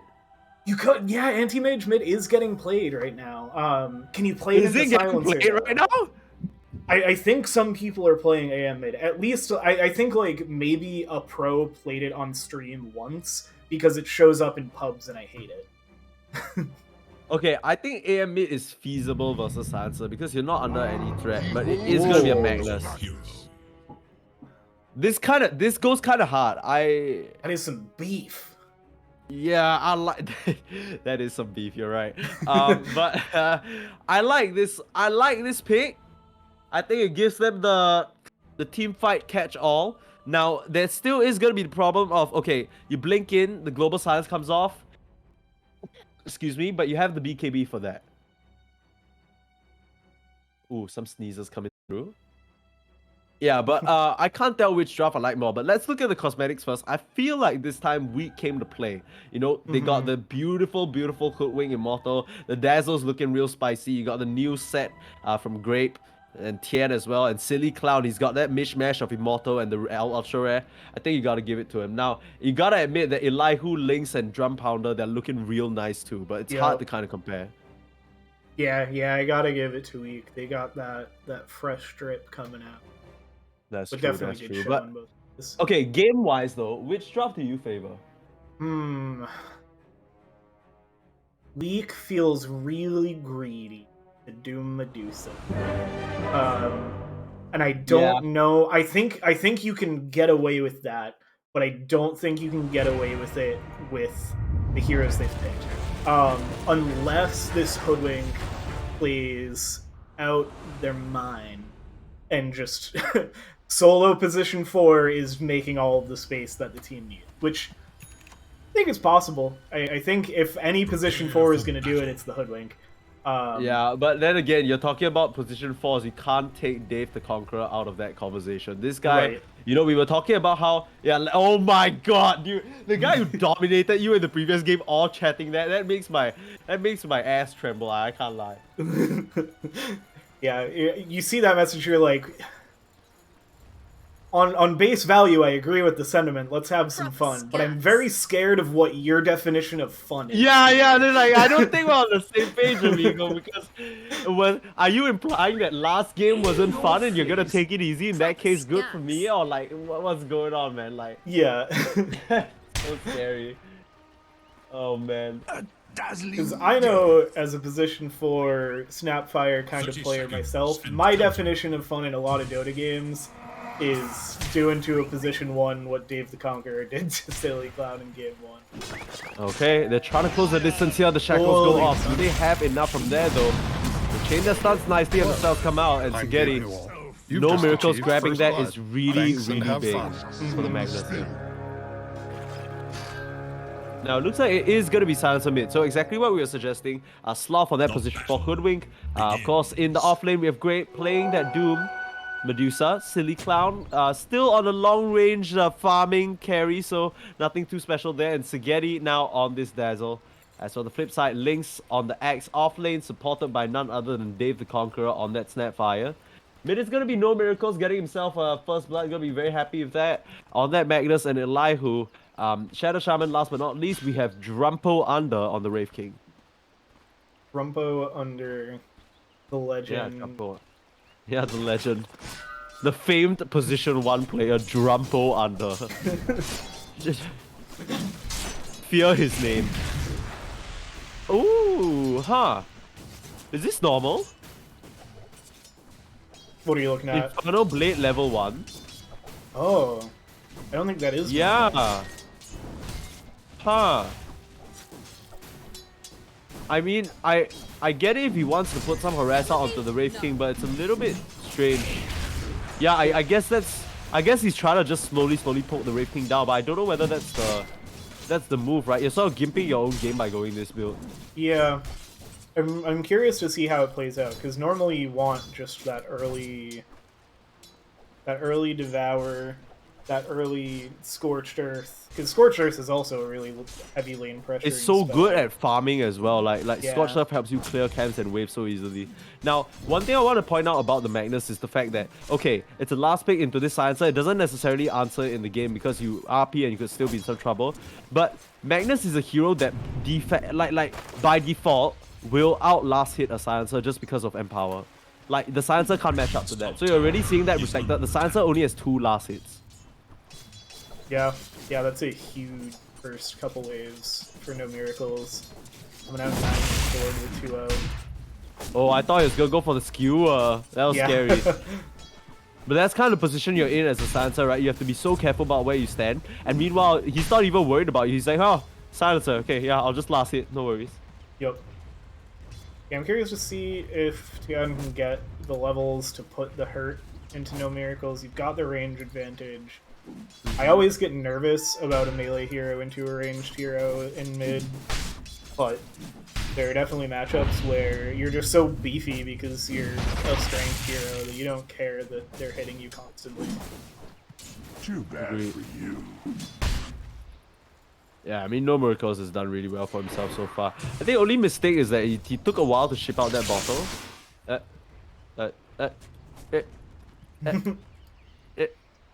Getting there.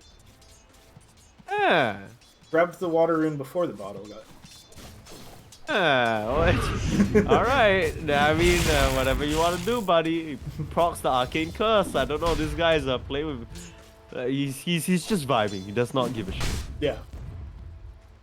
He knows he's had a good thing in this lane. Now, Grape has adjusted the build 1-1-1. And okay, he got the mana burn. So pretty good. Could be pretty good against Elihu especially. Yep. And can get tricky once the Wraith King hits level 6. If Grape holds on to the mana burn, Drum Poundy's got to keep a close eye on that. Yeah, for sure. I think small mistake there from Elihu not stopping this pull. Sloth got a handy bit of EXP out of that one, the last hit on the big creep as well. And now because of that, the lane equilibrium is a bit odd. Drum Pounder doesn't want to run up so much because even though he's been pretty successful in this lane so far, they can put a lot of pressure onto him with the Scorched Earth, Infernal Blade, as well as the Cook Wing combo. Just some dewarding wars going on here. Yep. And immediately send back the other way. So, stopping him. They're gonna start and deward. They're trying to. They're just going for the kill. Oh, pushback. They're not gonna go for the deward. So, okay. I mean, I would have just given up my life for the day. That's just me, though. Personal. Okay. Hero's looking low top, but it looks like everybody walked away safely. Yeah, very quiet game. One thing I would like to see though is this Magnus team will really benefit from some stacks. So I wouldn't mind seeing some of the supports going back into base. Elihu stepping up a bit too far, it seems. Yep. Yeah, I think I just caught it as he was getting bushwhacked. But I think staying up a little too far as the wave got pushed in by these three range creeps, and that set things up for Weak to grab that kill. Yeah, very unfortunate. But a nice chunk of EXP coming through. Only regret is not being able to get that that juicy double bounty flag bearer. Yeah. Link's still doing pretty decently for himself. Standing strong against two ranged, especially Dazzle, Medusa, that can output so much pressure is very impressive, all things considered. They haven't been able to find any bouts of aggression though, so might be a bit slower of a game for Lynx compared to last game, but you know, if you compare anything to last game, Lynx was absolutely on fire. Yeah, it's really hard to compare anything to last game. Sloth is inching his way towards mid, but he should get this spotted out by No Miracles immediately. He's just gonna... I mean, I think he sort of gave away the fact that he had ward. Which isn't that bad, right? Because you dodge the gank, but I don't know whether Tian can really do much with this limited mana pool anyway. I think Sloth more than anything, just around for some rune control, so really it's just the 50-50, right? Yeah, they're gonna set up the I mean, never mind, it's no longer here. 50-50, it's No Miracles going back because he gives up on the rune. Yep. Or he could still run bot and try and pressure this. He sees this with his ward, and he sees Sloth over there, and he knows Tian has no mana, but he's still gonna let that one go. So okay, interesting.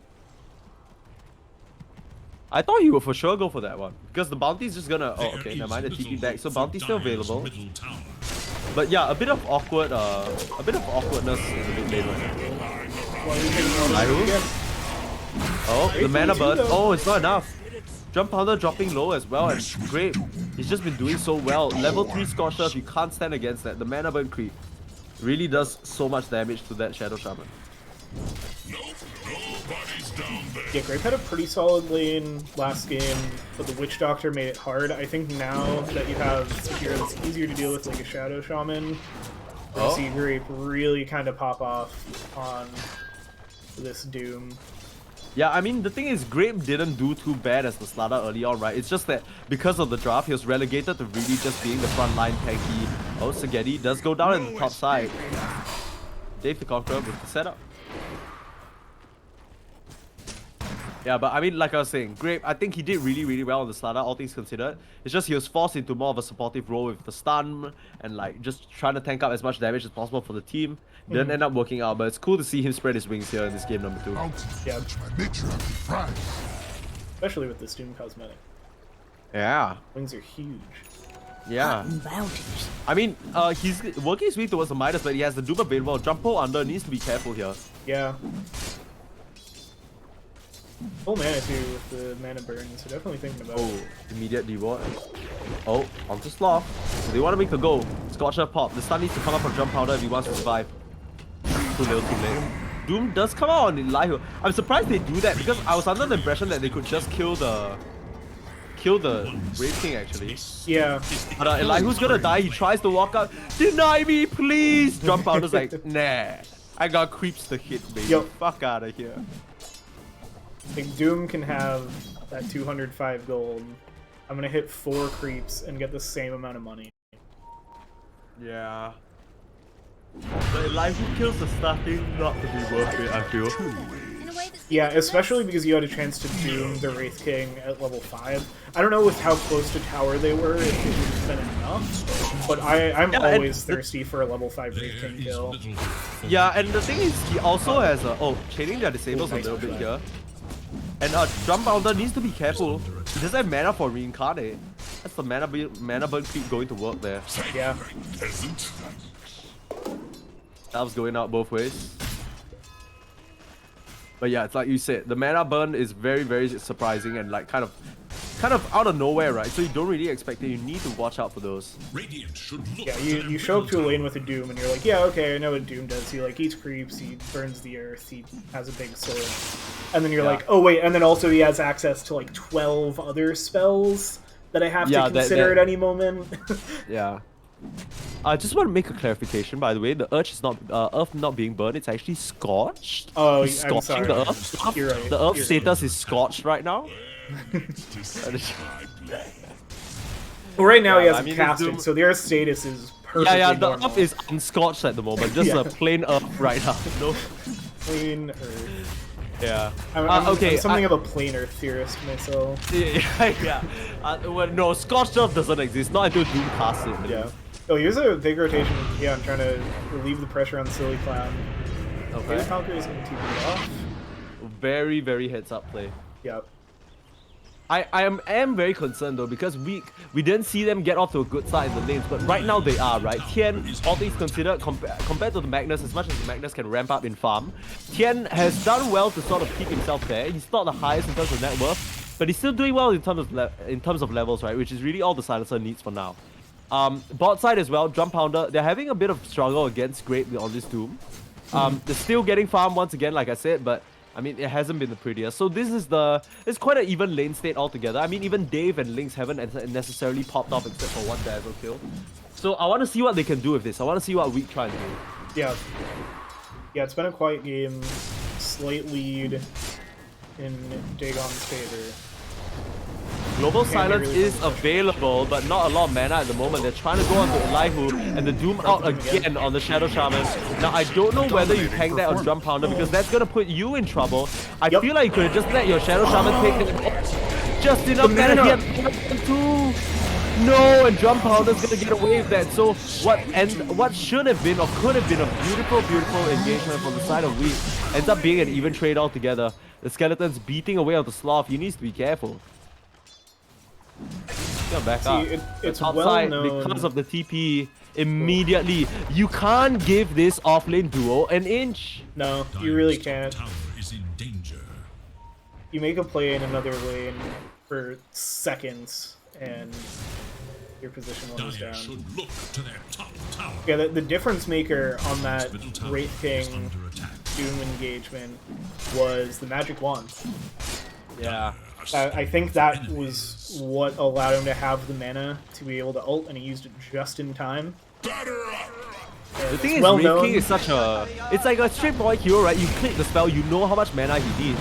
So you gotta be watching that value. You can't just be letting that happen all willy-nilly. Oh, the gang control. What was this move?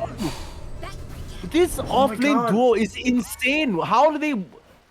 Like the TP, the patience, the fact that he just knows I don't need to do any fancy business. I don't even need to wait for my mech to set up. I just start the Mortimers, it's gonna slow them enough to get the kill. These guys are playing so well. Throwback to 12 minutes ago, and this guy's like, let's have some fun. Fun level through the roof right now for Dave the Conqueror. This guy is Dave the having a Conqueror, blast. having fun. There is little hope for Dire's Every middle tower. every Yasha team's worst nightmare. This man is laughing at his desk right now. Look at this alligator. You can't be riding this Yeah. alligator and not be having fun. Yeah, this guy's on a rodeo of his life. Look at this guy. Look at this guy. So much fun. And just the timing, like, as Drum Pounder's getting gone on, you're like, oh, okay, Week's getting the kill, the Reincarnate's still on cooldown, good stuff for Week. And it's like, well, it's pretty good, but then also you're losing your mid because the rotation's and that happening at move the was exact same immediate after that engagement happened, right? A lot of the times there's like an ebb and flow in games. So after your team sort of makes a move, you know, even though it might not be you that makes the move, you might not it might not be within your presence of mind to discuss Drum Pounder. They know that he doesn't have to reincarnate. Elihu holding him back, doing what a good support should do for now. Winding up Sloth. Can he get the shot? Finds it on the Drum Pounder. Nice snipe there from this Hoodwink. Making it happen, and Elihu's gonna go down as well. Would have liked to see some TP support, but they're busy killing Silly Clown here at the top side. This tag team duo is just unstoppable. Lynx is dominating right now. You do not get anything for free against Team Dagon. Everything is a tree. If you're going to put pressure in one place, we are putting pressure in the opposite spot at the same time. And this is exactly what I mean by the ebb and flow, right? I think the key difference between these teams that we're seeing right now is weak. Apart from that smoke gang that they did, they very much are within the same musical sort of I guess note, right? Like they're always kind of singing the same song. You know, okay, we just take our objective at the bot side. Okay, we need to play a bit passive. You see them slowly go back to the lanes and try and farm. Where it seems like Team Dagons, they're playing in these Death Squad units, and it's cool to see that their draft reflects that as well, right? Like you see, they always give Lynx and Dave, these two heroes that can pair up together and make things happen on the map. And then you have Drum Pounder and Elihu who can sort of hold their own. Another setup here. They don't have the Doom available, but they have the Reincarnate and the backup of the Multiverse Kissers. Dave the Conqueror is here to have some fun, ladies and gentlemen. Okay, Shadow Grave not gonna keep him alive. Oh, you popped the wrong Wave King, baby. Reincarnate coming through. Cookie gonna get straight onto Spaghetti as well. And Lynx now hot on their heels, but being held back. Tien, no mana whatsoever. Needs to be careful. Elihu can reach forward with the chains. Thinks better of it. Not enough range for now. Axe still working on his Blink Dagger. I believe has it on the courier already, if I'm not mistaken. And that is a scary, scary timing. 15-minute Axe Blink Vanguard yet again. This guy, Lynx. He's so good on these initiators and Legion, and like just making space, getting key pickoffs. This is his jam, man. Yeah. I mean, just 15-minute blink. We had what, 11-minute blink from Lynx last game. So, yeah, I mean, so kind of quite disappointed. Yeah, he's really letting the ball drop on this. Yeah. Only 5-0. I mean, no dual damage to speak of as well. Yeah, where's the dual damage? Where's the dual? I mean, he hasn't won a single duel this game. It's atrocious. Oh, if he didn't have that, he would be dead on my screen. But they're really pushing in. No, you can't be hitting these. There's Dave the Conqueror. There's a Blink of Miracles. Push you right back into the fray. And a chop not even gonna matter. There's so many wards here. What are you gonna do? Mid tower's down, and man, the side of Team Dagon are all over this one. Yeah. It feels like there's just a different level of like an understanding of the map coming from Team Dagon. Like, and part of it's the vision that they have. They just know where so many of Team Weak are at any given time, that they know what's coming from these teams. They know that there's a Dazzle picking up his mana boots and Secret Shot because you were watching his items. That's not so fast. They're unstoppable. Not even needed. No. Chop already used. Elihu holds another 10. TP's into disaster. No, not like this. We haven't even seen the global silence. He's about to game. No, he was popping up the Doom 2. I think it's in your best interest for you to let that go off, because if he just uses that, no miracles, you know he's not gonna die. They get a return here on Elihu Sloth with the snipe nicely done on this Hoodwink. But I don't think it's enough. No, that's. Radiant's middle tower is under that's. I mean, all things considered, actually, Sloth's been having a very good game. Everyone else is struggling. It's just Sloth that's really owning here. Yeah. I mean, Grape as well. Grape also, really yeah, just 5-3-3. Has the Midas available, so has that late game. Once again, we're in a similar position where it's not like Silly Clown is really, really suffering, but it's just the farm's coming a little slower than you like it. Yep. And it's so tough because now you're gonna hit this point where you're like, okay, we're okay, we can get our farm, like we just have to play it cool, not take too many engagements, sit back, and you're not gonna get that option to not take too many engagements if Team Dagon keeps playing the way they have been. They are going to bring the engagements. They've got Blink on the Axe, they've got Dave the Conqueror, who's always exactly where they need to be, got no miracles, RP's up in 8, they're already ready for that timing, and this is gonna be another one for them. Jumping forward, Silly Clown, no HP, he doesn't even have the mana shield on. He's gonna try and run. Getty's there, but oh, the horn toss. No Miracles heading straight into the call, but there's the global silence for the first time this game. Is it enough to turn it around? The Acorn shot doing a lot of damage. Sloth actually laying into them. Elihu surrounding the snake with her brethren. Where you gonna go, buddy? Tossing another cookie in. Now they're in a little bit of trouble because Arcane Curse is ticking down. No Miracles. He might drop from this one, and it's gonna be the Magnus back the other way. Tien returns it with a double kill. So Okay. all things considered, pretty good for Week. They get caught out unexpectedly by the global silence, and that's the first good team fight that Week have had all game. Yeah. And great positioning from Grape here too, gonna pick up this bot tier 1 as soon as the fort wears off. So Week actually gets quite a bit out of that engagement. Really great responses to Dagon's move. Yeah, Grape's getting the farm out. Once he gets this BKB, it's gonna be a bit harder. And I don't think they were expecting the sheer amount of damage coming out from this Hoodwink, right? Hoodwink has the Blight Zone and the Lance of Pursuit and very, very high levels. I think that's the most important part. I think one thing to take note of is the fact that even though no Miracles, he's done very well for himself. You know, we usually see Magnuses go for like maybe a mech or something like that. The one thing you want on Magnus is that mid-game item or early to mid-game item to tide you over between the Blink. Because if you just pick up the Blink and you pick up the Shard, these are two items that give you a flat 0 stats, right? We saw how much damage he took because even though he's a beefy tanky hero, he hasn't bought any items to support that, and he's gonna get melted. Yeah. They need to be a bit more careful with how they approach these situations because I think when we saw them collapsing, I think I had the impression that the rest of the team was a lot closer, but it took a while for them to really get the grab on Silly Clown. He was able to make his distance away back to his team, and the rest of it was curtains, right? I mean, Tien has that Witchblade now and that Grove Bow. I really think you should give the Grove Bow to the Medusa, but hey, what do I know? Yeah. Yeah, power up that Mystic Snake a little bit, make it even harder. And just give that little bit of an extra factory. I think they heard you because it looks like they're swapping things around. Nice. The stream sniping? Oh no, it's the Ah, okay. I do the Grove Bow on the silencer. Okay, so one thing I want to ask is, I mean, they've smoked up here, they're looking for somebody, they found Grape immediately. Dude, the side of this team doesn't wait. Like, I mean, it's ironic to say, right? Because I think there were certain moments in time especially last game where like, okay, they're taking their time, they're not in a rush. But I think there's a very, very key difference between being desperate and being in a rush compared to keeping the pace up non-stop. And they're definitely fulfilling the latter, right? They have the Shadow Shaman wards up, they're gonna pop it on this tower right now. Elihu holding it for now, maybe he wants it for the fighting potential. Yeah. They see Silly Clown here. Elihu's gonna come over. Could catch out Sloth, but no vision, unfortunately. And they're gonna be able to back off.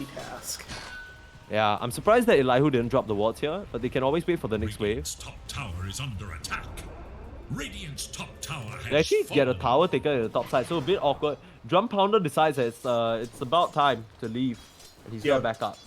It's almost refreshing to see like a not perfect movement from Dagon, where they commit 5 heroes bot, they get a lot of tower damage, but they don't find a hero, and then with all of their heroes bot, they use a tower defense. But I think that's like, it's also so much. I really think the one thing to describe this team is discipline, right? They come down there, they set up the wards, they don't see anybody, and they're like, okay, let's get out, right? The thing is, they put an unconventional ward tucked in this corner. Yeah, sure, you gotta deward what you think the vision is here, but they still have this lingering vision of you that they can take a fight later. They're like, okay, we'll come back for you later. Let's just split the map and make sure we address the lanes first. It's so much just kind of structured and clean team play, it feels.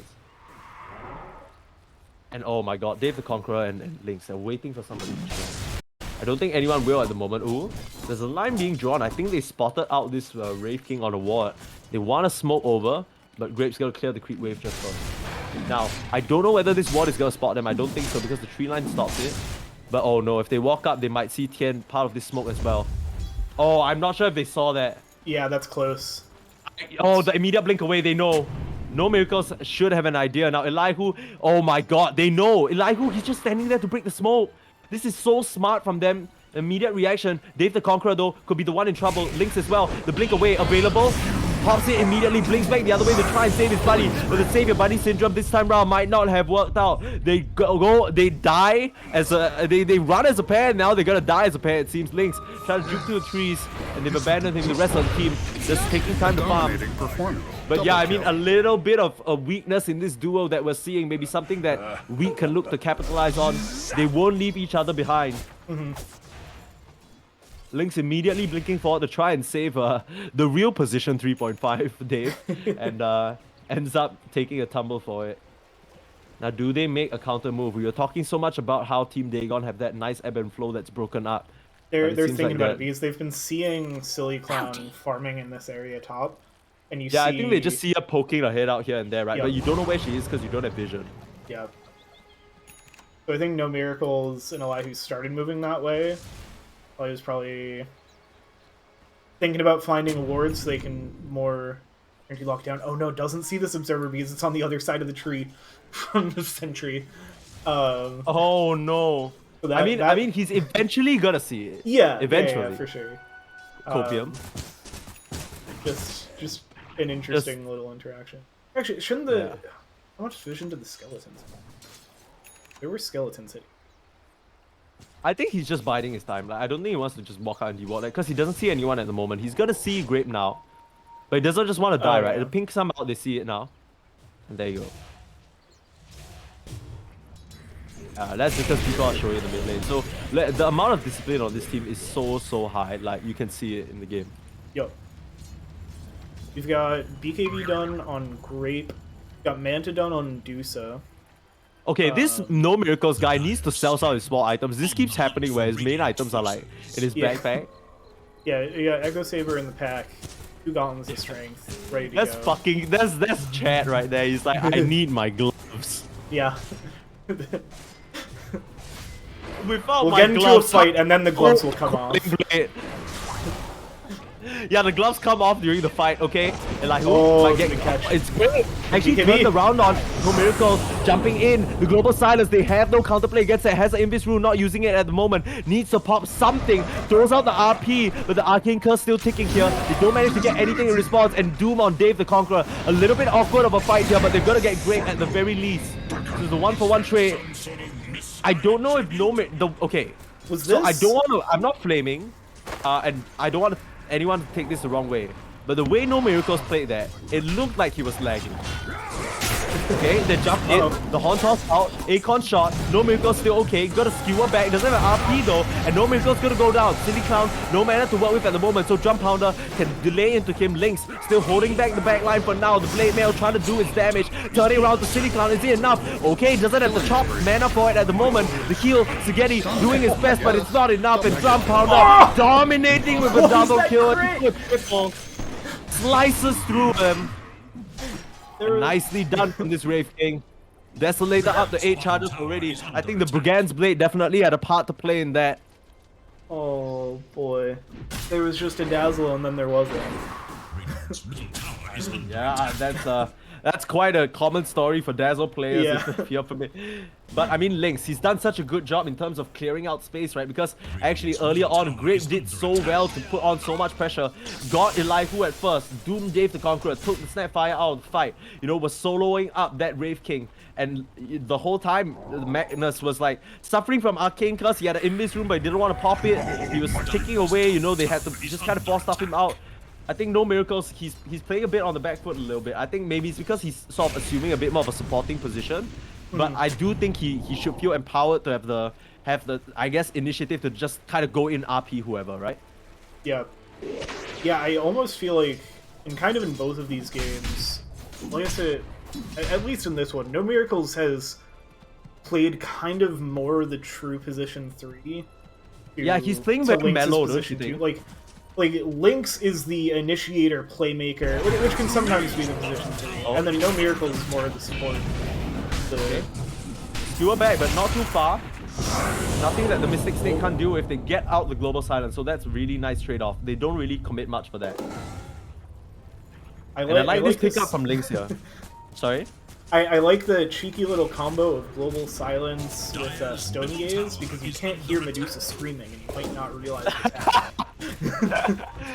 if close your eyes, little one, you won't know a thing. Yeah. Tian could get blinked on here, but he doesn't know the blink dagger is 6 seconds cooldown. That would have been, he would be deceased if that wasn't the case. Oh, Sloth hiding away into the trees. But no, straight bushwhack. Interesting one for sure. Silly Clown is making his way towards that Skadi though, so that's gonna be even tankier. We already saw that actually between Lynx and Magnus, they don't actually have the damage to deal with the Medusa alone. So that could prove to be an increasing problem for them. I think from the get-go, we already said that, you know, this Medusa pick was kind of a... It makes the draft really greedy, but it's a really, really good pick because the matchup into Wraith King and the rest of the cores as well, it's very hard for them to play. Elihu? Oh, I thought that was gonna be a shackle on Tian, but 4 stars away.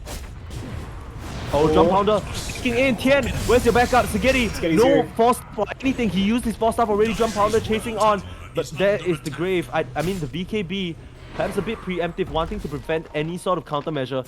TP in on the sidelines from grave. Jump pounder has that reincarnate, they're just going to doom him straight out. He can just finish the tower, I don't think he cares. Ogre X, jump forward, oh, skewer him out of the shackles. I don't know whether that's what you wanted. Elihu gonna be in some trouble as well. Global Silence cancelling out the Mortimers, but immediately the Dazzle is dead. Lynx on the front line, tanking way too much damage, and that's a -4. Tian gonna get that intelligence up, but still, the rest of the side of Dagon, they got what they came for, they got the tower, but that's not very good of a trade. Yeah, that felt like the fight that Leaf was waiting for. The BKB from Grape is massive, but it still hurts losing that first tier too.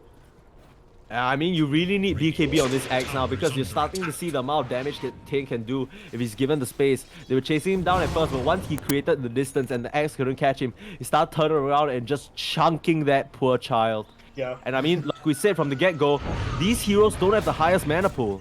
Right? Like, it's very, very scary. Take a look at the amount of intelligence stolen from Axe just off a couple of hits. If this keeps going, I mean, he's gonna respawn with his full mana pool, but mana pool on Wraith King, right now, 700.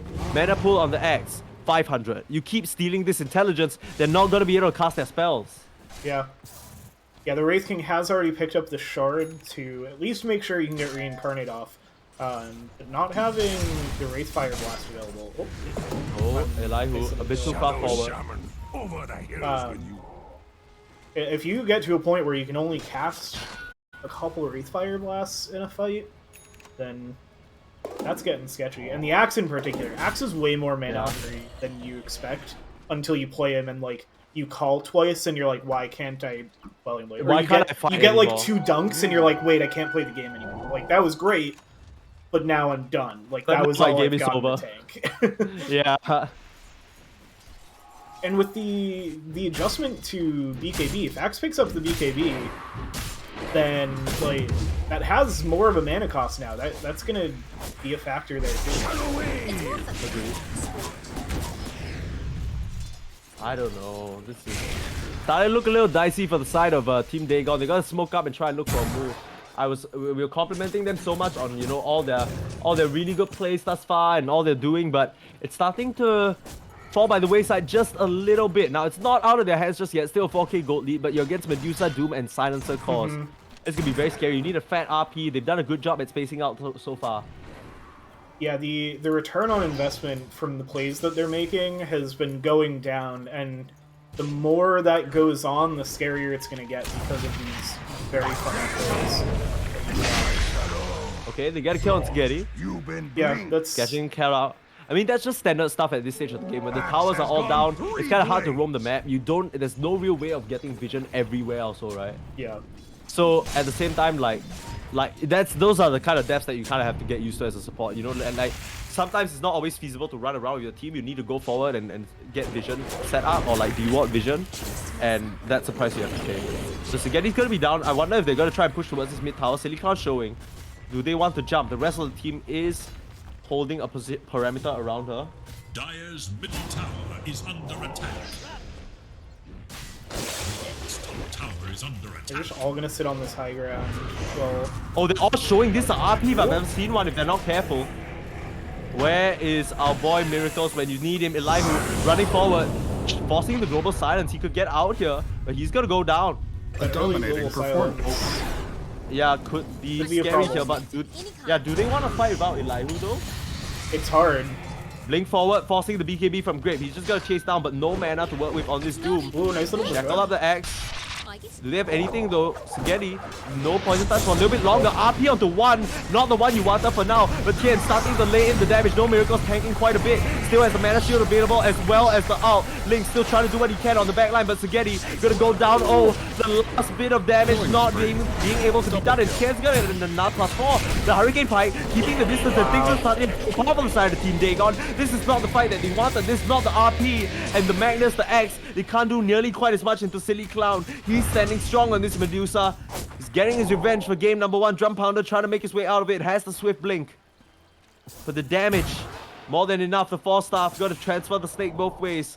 But at least Drum Pounder gets out of there alive. Things are getting from bad to worse for the side of Team Dagon, I'll tell you that much. Yeah, Weak are certainly not rolling over. They have labeled themselves weak, but they are looking strong in this game too. And again, the longer it goes on, the stronger they're gonna get, and it's starting to look like a problem for Team Dagon. If they're not winning these fights here, it's only gonna get harder. It's only gonna be even more of an uphill battle. Yeah, it's just getting a little tough because your one sort of miracle factor is quite literally no miracles, right? Yep. This RP, it needs to go hard. The Horn Toss catchers, they need to connect. But it's not really doing much of that at the moment. I kind of feel like he could play a bit more for like a mode collapse, like just try for Horn Toss catchers, because they can't group together. Because they can't actually fight like that. If you go group together, you just get RP'd or caught, right? So they're always split apart, but that should give you an opening to just Horn Toss individuals, bring them back to your team, stop this triple factor initiation situation that you're doing where Magnus is going in, RPing one, X is trying to go on the backline. No, just separate them from their team with the Horn Toss, and that's all you need. So as soon as you do that, Drum Pounder is the option. Okay, do you want me to kind of kill this guy, or do I blink into the backline and stop Tien from just firing away, to stop Spaghetti from running in and trying to grave? That should be the way they take this fight right now, but it's not felt that way in the past few minutes. Yeah, I think part of what it's coming down to is that you've got these 3 melee cores on Dagon and 2. Jumping forward. Sloth getting caught out could be huge here. He's had a wonderful game. Call as well, and that's going to be a difference for sure. 1 crit is all it takes. No buyback on this Hood Wing.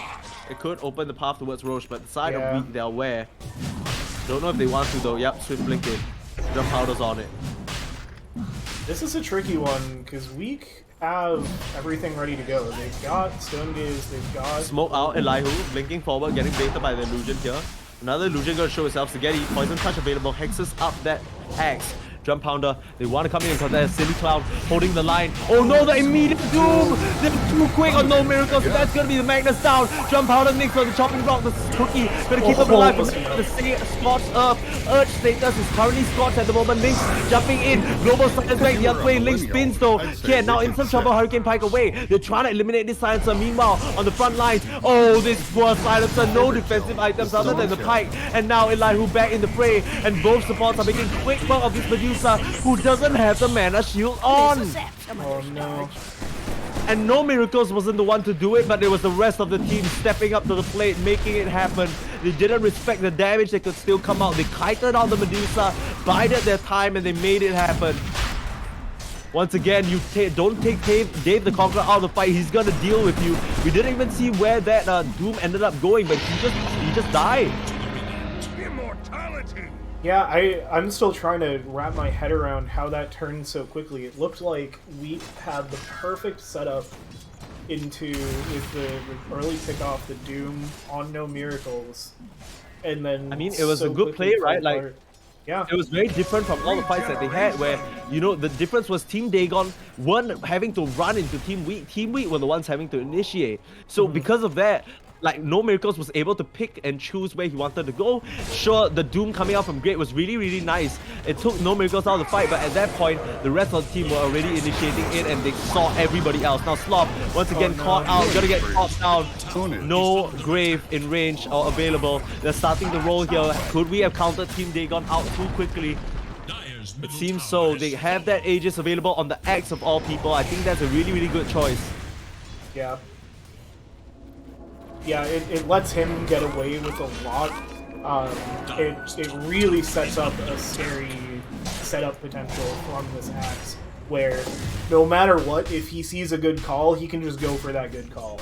Provided the rest of his team's he doesn't by. need to worry about like, he doesn't need to worry about any potential kind of, because he knows he's coming back. Yeah. And 4 of the 5 heroes on Dagon have daggers, and the last was a Snapfire who like doesn't need close anyway. Yeah. And so that's kind of the answer that all of the range damage coming out from weak and how spread out they're able to be is that these melee beefy boys for Dagon can just jump around wherever they need to and get on top of the targets that they need. I think it really all is coming down to, in these last few fights, the initiation, like you were getting at. Like, when it got to that point where Dagon was saying, we are standing here in Roche, and if you're going to do something about it, Weak, you have to come to us. That was the first kind of fight that Weak had to take like that. All of those previous fights where you're seeing Weak getting the advantage and winning, it was Dagon making the initiation and Weak having the tools to respond to it. Oh, Dave might be in some trouble here. The ults go into him for now. Elihu's still trying to look for something. These Medusa illusions will be ripping him apart if not for the Crimson Guard. This is such a value purchase. Yeah. And I do want to say, I think these two supports, they played so heads up, right? They've been trying to... Dave the Conqueror especially, he's always right place, right time. I'm going to start a Dave the Conqueror fan club. Yeah, for real. It probably sounds like I already have from the way I'm talking about him, but like I've just been so impressed with this guy on his post-4 play. Yeah, no, it's been standout in these games. Oh, smoke up. They could catch straggling hero. This is so Chad. Okay.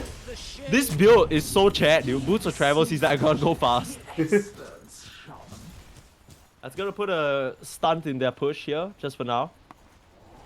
No Miracles does have that BKB finally, so thankfully, you know, the Silencer won't be able to free hit him and just farm him for intelligence here. Already up to 40 stolen int. Let's take a quick check at the mana pools. 800 on Wraith King, 600 on the Axe. It's definitely gone down since the last time we saw it. 1k on the Mag, not too bad.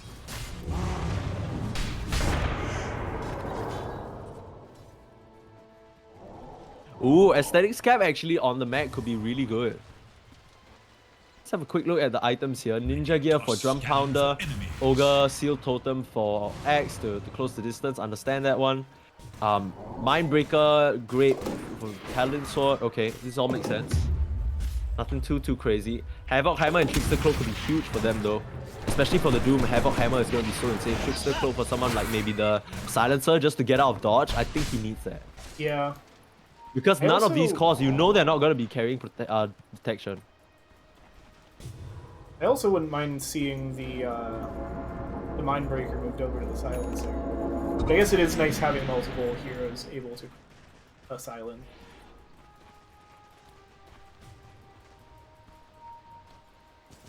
And once you get, I mean, you'll probably have different. You'll have tier 4 actually items, puts on the wards here on this blinking in straight for the act. Straight for the Silencer. I love that move using the Aegis, but they got Grave. They're not gonna let Doom have any sort of game whatsoever. Meanwhile, the Axe tangled up in the backline, but he has that Aegis. He uses it perfectly. If they just waited one more second, they would have killed him off. But a slight oversight from the side of Weak. He manages to blink out to the sideline. Big mistake there from the side of Weak. Not accounting for the time, and now City Cloud's in trouble. Where's the Grave? Where's the backup? Global Silence is in. Axe doesn't have a BKB, but he's doing so much damage back the other way with the Blade Mail. City Cloud though, no mana to work with the Grave. Gonna get chopped down to dust. And the supporting cast on the side of Weak can't do much but watch. Now Jump Powder, he's laying into Slop. He might be in trouble here. Still has the Reincarnate available. 2 buybacks now from Slop as well as the Medusa. Jump Pounder might be the one in trouble. No way to get him out of that situation. They're gonna get the Rags and back off. No Miracles. Gonna blink out here as well. They got what they came for. It comes at a cost. But they at least use the Aegis. Yeah, and God. Aegis was on 1 second. Did you see that? I missed it, so I'm glad you caught it. I was just excited to see the Aegis play out exactly how he expected it to. Where it's like, I'm just gonna blink not just into your base, but behind the barracks, occupy 3 of your heroes, die, And then, like, your more important hero, which in this case was Grape, already dealt with. It's like, okay, now Doom's gone. Axe gets back up and is already in the back line. And how do you take the fight from there? You're already a step behind before you even got to do anything. It's pretty funny because Kian, I mean, a lot of these heroes have players have reprised their roles in the previous game as well. Like, you take a look at Kian, right? He's playing Silencer, very, very similar to OD in the sense that wants to have that distance to fight, wants to be able to free hit from the back, and has a lot of utility if you leave him alone. But the second you jump him, you need to commit so much to try and save him. David Conqueror might be in some trouble, forced up out, has the greaves available to keep himself safe if he wants to. Not got popping for now. I mean, yeah, I mean, it has to. The Arcane Curse undispellable, already got to do so much damage, so it's a little bit tough. But yeah, I mean, we were talking about the axe not having a lot of damage to use, but the blade mail really, really comes in clutch in these situations, especially when... okay, Elihu. I mean, this is just classic Elihu at this point. He's just vibing. Yeah. Getting some vision, doing some dewarding. What else is a position 5's like for? Yeah, I mean, he's doing his job, guys. Don't knock on it. Yeah.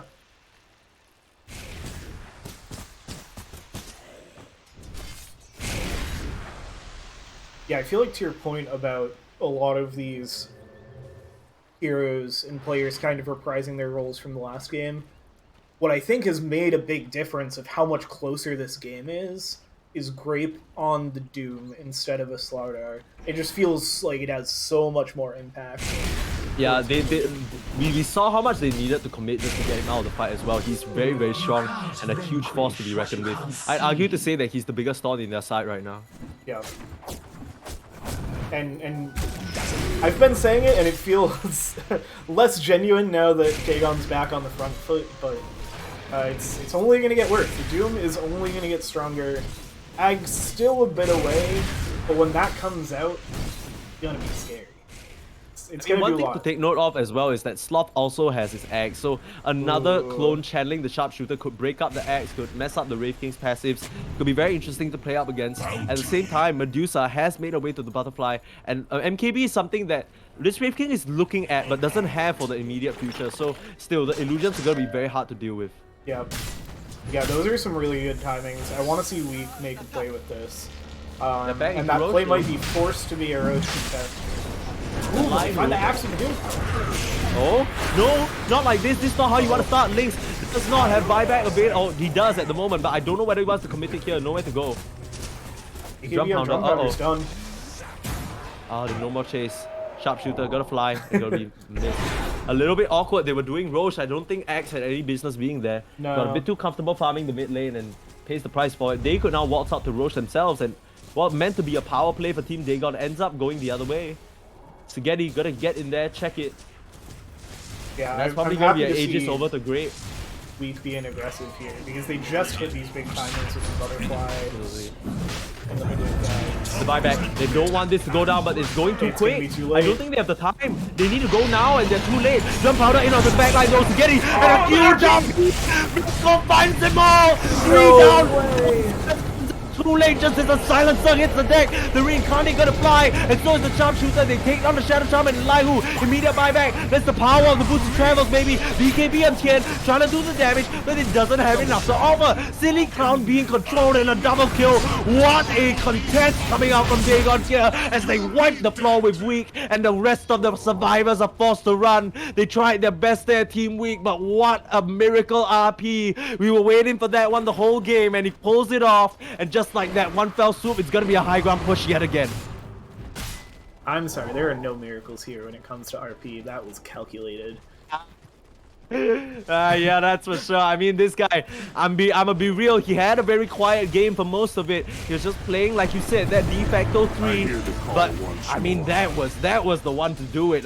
He really caught them all by surprise and made it happen for his squad. Let Drum Pounder go to work with that heavy physical damage. Tossing him in as well. Complete. It was a long time coming. Juma on the Drum Pounder. Does he have Reincarnate available? Of course he does. No way in, no way out. For the side of Team Wing, they're getting gone on one more cookie to seal the deal. Sloth looking a little vulnerable as well. One slice. 2 slice not available. The kills are there. So getting back in the fray. The first member of the side of Team Wing to be out of commission. Gonna respawn naturally here. Didn't have a buyback available. Dire's middle tower is no So many buybacks for 24k gold lead. They're looking towards the rack. Second set right now. Meanwhile, the Shadow Shaman just making quick work of the top with his Serpent Wards. Aghanims complete as well.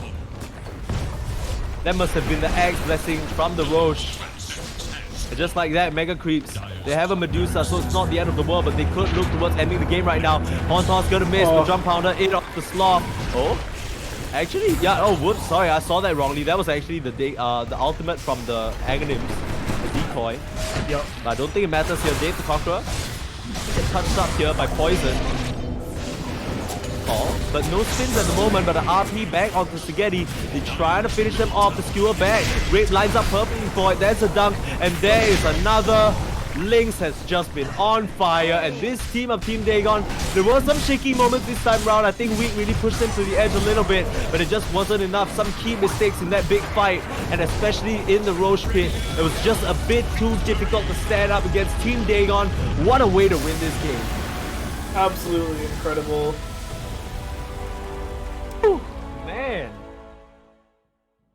That was sick. I wanna, holy, okay.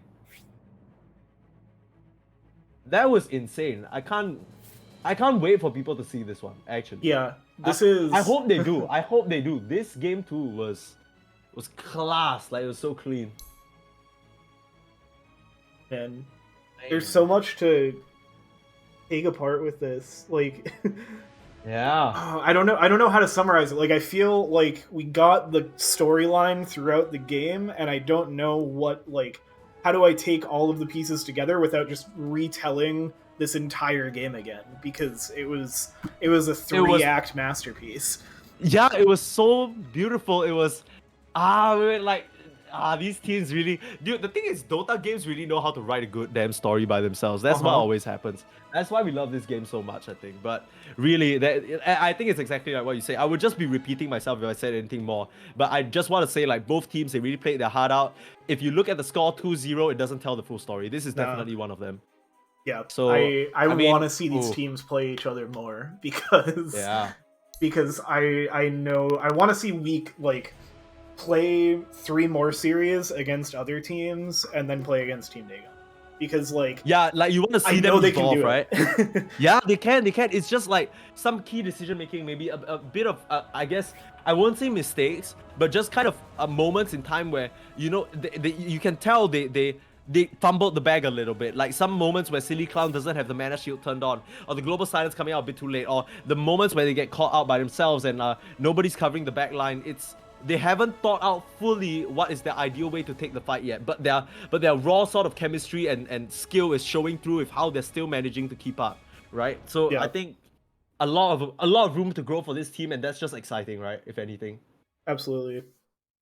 Okay, let's see if any of them wanna do any interviews right now. I think Sageti might come through. Yo, what up? Hey, how's it going?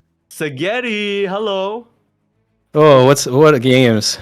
Yeah, seriously. Yeah, those games were insane. I mean, me and Whitehawk were just kind of fawning all over it because we felt that those games were so poetic. How did you feel about them? The second game definitely back and forth. Felt like we were really mounting a comeback there. Truly edge of your seat kind of game. Yeah, that's for sure. I think it was, the thing is, the gold lead was ridiculous, something crazy like 27k or 31, but it really didn't feel like it. It felt like you guys still had it in the tank to finish it off, and it was all down to the decision making in the fights, which is always the best style of Dota to play, right? I want to ask you guys about the draft. When you guys saw basically Team Dagon start off with Snap and then Legion, and then now in this second game they start off Snap Axe, did you guys have a refined idea about how you guys want to deal with it? Well, the first game we just wanted to play the Lina 1, and we wanted to open with the Lina 1 and see what the counters were. It's kind of a learning game for us. Right, R&D. Right. The second game though, when we saw the Axe, the Dazzle was kind of like a comfort pick, but more so a counter to illusions, and we knew picking it that it was gonna get countered by the Axe, but still probably put some work in for our team. Yeah, I'm actually quite surprised because the Dazzle was something that was banned out in the first game as well, right? Is this a somewhat specialty of yours, or is this something you guys are looking to pick up for your own team in terms of fitting into your draft? Because me and Whitehawk, we were scratching our heads, but like, you know, it makes sense with the save, but like against any hero other than Axe, right? Yeah, I think our worry was like an illusion core. Shout out to Drum Pounder, who has a really huge carry pool, and definitely like the PL in the first game. And we didn't want to see like a Naga show up or something like that. And we had already Right. picked our 4 on the Hoodwink, who could have played like an Earthshaker. So that's kind of where that comes from. Right, okay, understand. So, okay, apart from that, the rest of the draft, what was the sort of idea as we got deeper and deeper into it? Because they start off with the same lineup, and we already saw how they played in the first game, right? They were pacing on you guys, they just kept running around, getting pickoffs and stuff like that. What were the adjustments that you guys made in game number 2 to try and counteract that? I mean, obviously it was a very different draft. I think definitely picked heroes that were more late game. I think Doom was a good counter pick against their team. But don't want to speak too much to our mentality going into future games, you know? Don't want to put everything out there. Right, okay, sure. Just keep some strats hidden for now, right? Yeah. Okay, so I understand that you guys are Team Weak. Tell me a bit about this team and how they came together. Have you guys been playing already since the past WLDL? How do you guys know each other? Yeah. So I'm actually the only one who listens to the podcast. I'm gonna throw some shade on my teammates. And I played in the HGC actually with Whitehawk on Team Bad Nanners. I was And told. then yeah, and then when the opportunity to play in WLDL came around, able to round up IRL friends to form a 5-stack. Kind of, Oh, it's so it's all funny these to guys are see your us. friends? Yeah, it's funny to see us at the bottom of the MMR averages, though. Truly holding up to the name Team Weak. Okay, so that's where that comes from. But I mean, the thing is, it must be so fun to have your IRL friends play, right? I feel like this is a dream scenario for like every Dota player. Like you got 3 stages of like paradise, right? The first is playing Dota itself is already suffering, but we all love that shit. And then the second stage is like having a dedicated stack to play with. The third stage is they're all your IRL friends as well. Like you're right at that peak, and then you unlock the hidden 4th gate, which is like getting to play in this structured environment. It must be a lot of fun for you guys. Yeah, we're definitely having a lot of fun, but it's also like a big learning experience. Not everyone like has played as often, or some people are returning to it. And really, we're just enjoying not playing ranked. So our teammates are lower ranked, and trying to get them out of the trench, not easy. So being able to just play like really good games, even when they're tough, is just so much fun. Yeah, I mean, okay, so apart from that, maybe talk me through a bit about what your preparation was like for this league. Do you guys try and get scrims in? Do you guys talk about the draft? What do you guys do? Because you mentioned there are some players sort of getting back to the game. I assume like sort of getting them up to speed with the changes is a big part of it as well. Yeah, like I said, we're all lower ranked players, so the meta is very different in Herald and Guardian. Right. But I think it's mostly just picking comfort heroes, and you know, our team has some specialty heroes, has some things that we're really strong on, and we're excited to show them again. Yeah, I mean, I'm excited for that for sure. I think in both games, purely on cosmetics wise, you guys have that part covered. You guys are dripped out to the brim. So, yeah, we were like, yo, that Hoodwink set go crazy, and the Hoodwink did go crazy, right? I think Sloth played really. I think you guys generally, in terms of facing up against Team Dagon's moves, I think you guys, what me and Whitehawk were saying, we felt that, you know, we'd be super happy to see this exact matchup after 2 to 3 more series, because we feel like a lot of what was missing was like just that experience playing together, right? Like that chemistry that you have.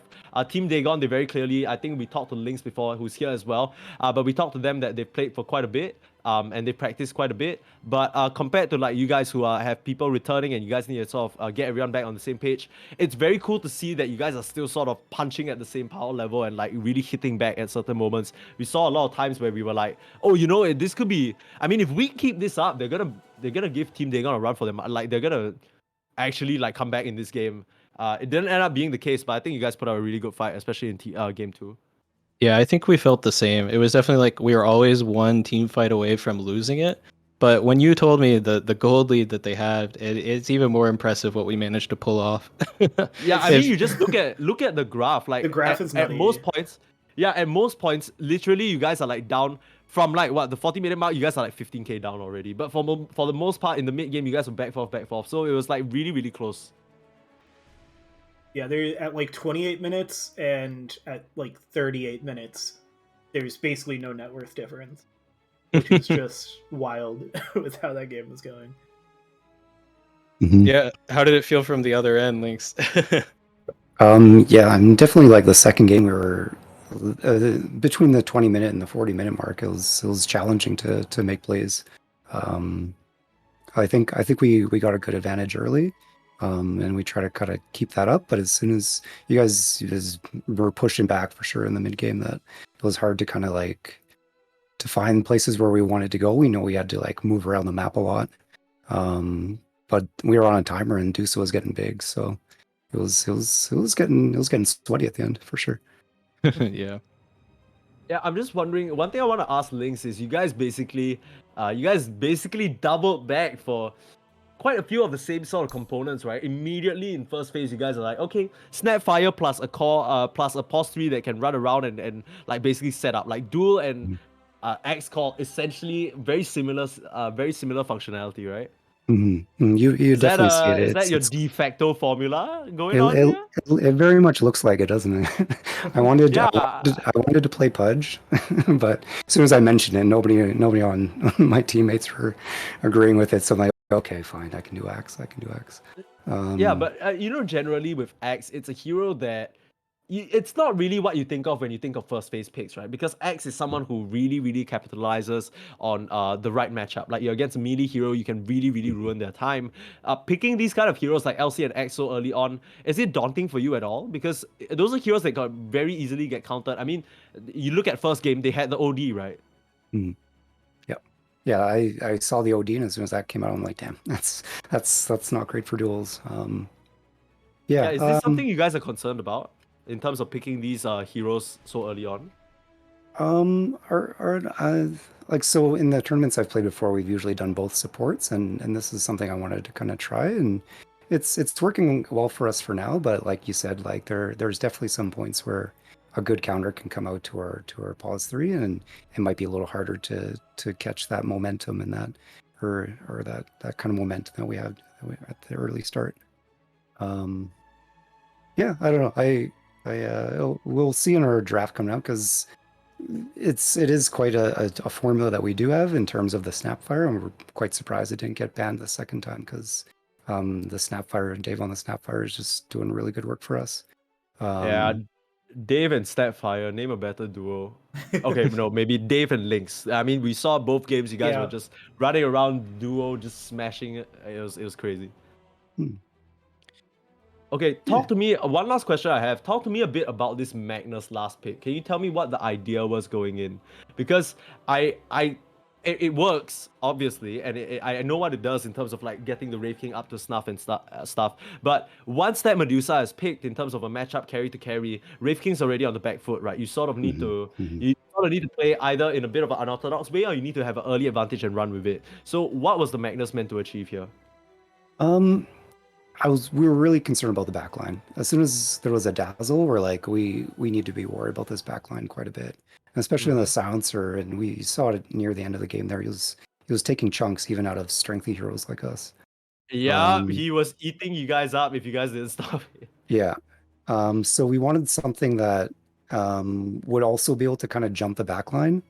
And then I think the Empower, I just kind of think worked with the Wraith King to have him farm a little quicker, I think was our thinking there. Okay. Yeah.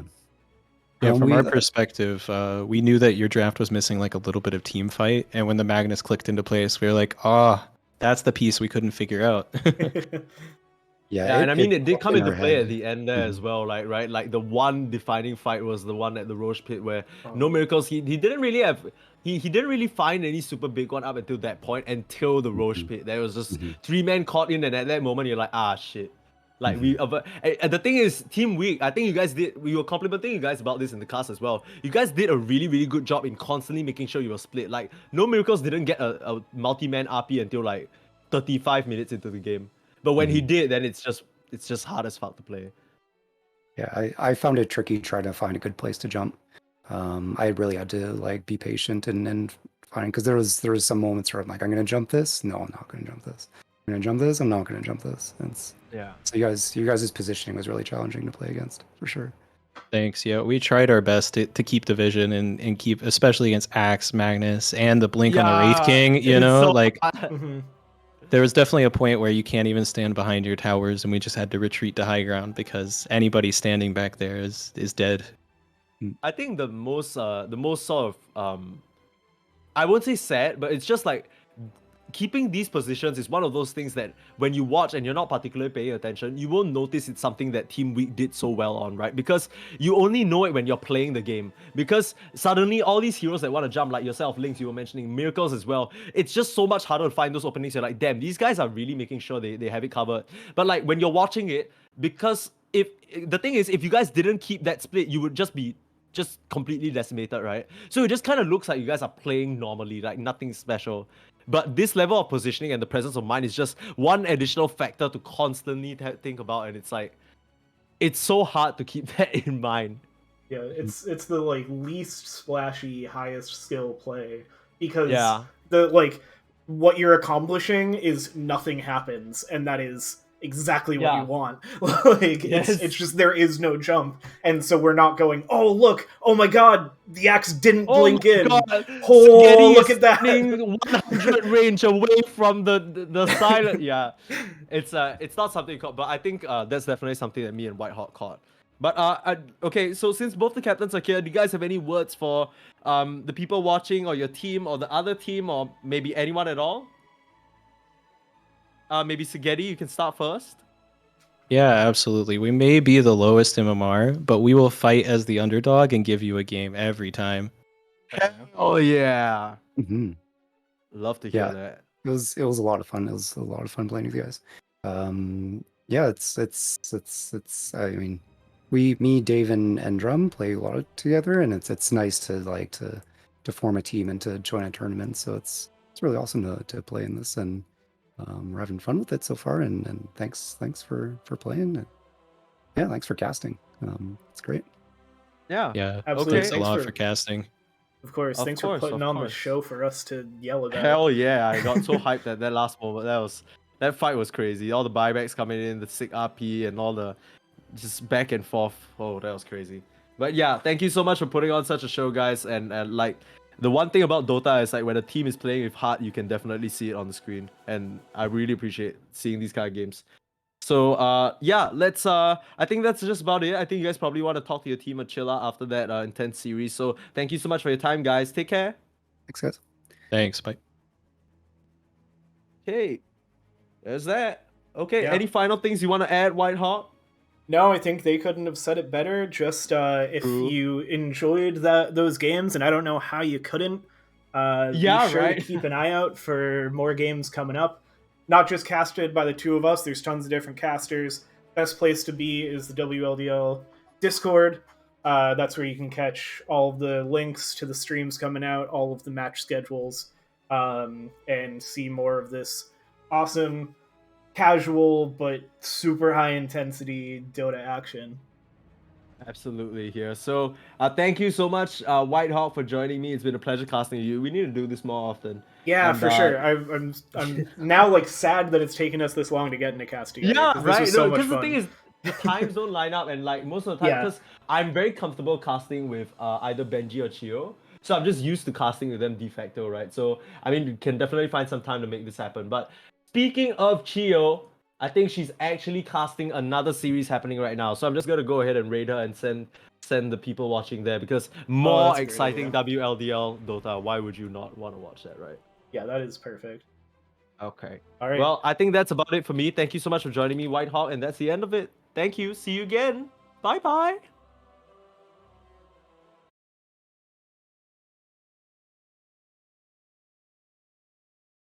All right, and yeah, that's going to do it for us over here too. What an awesome stream. Have a great night. Check out some more Dota over on throw us over there in just a sec.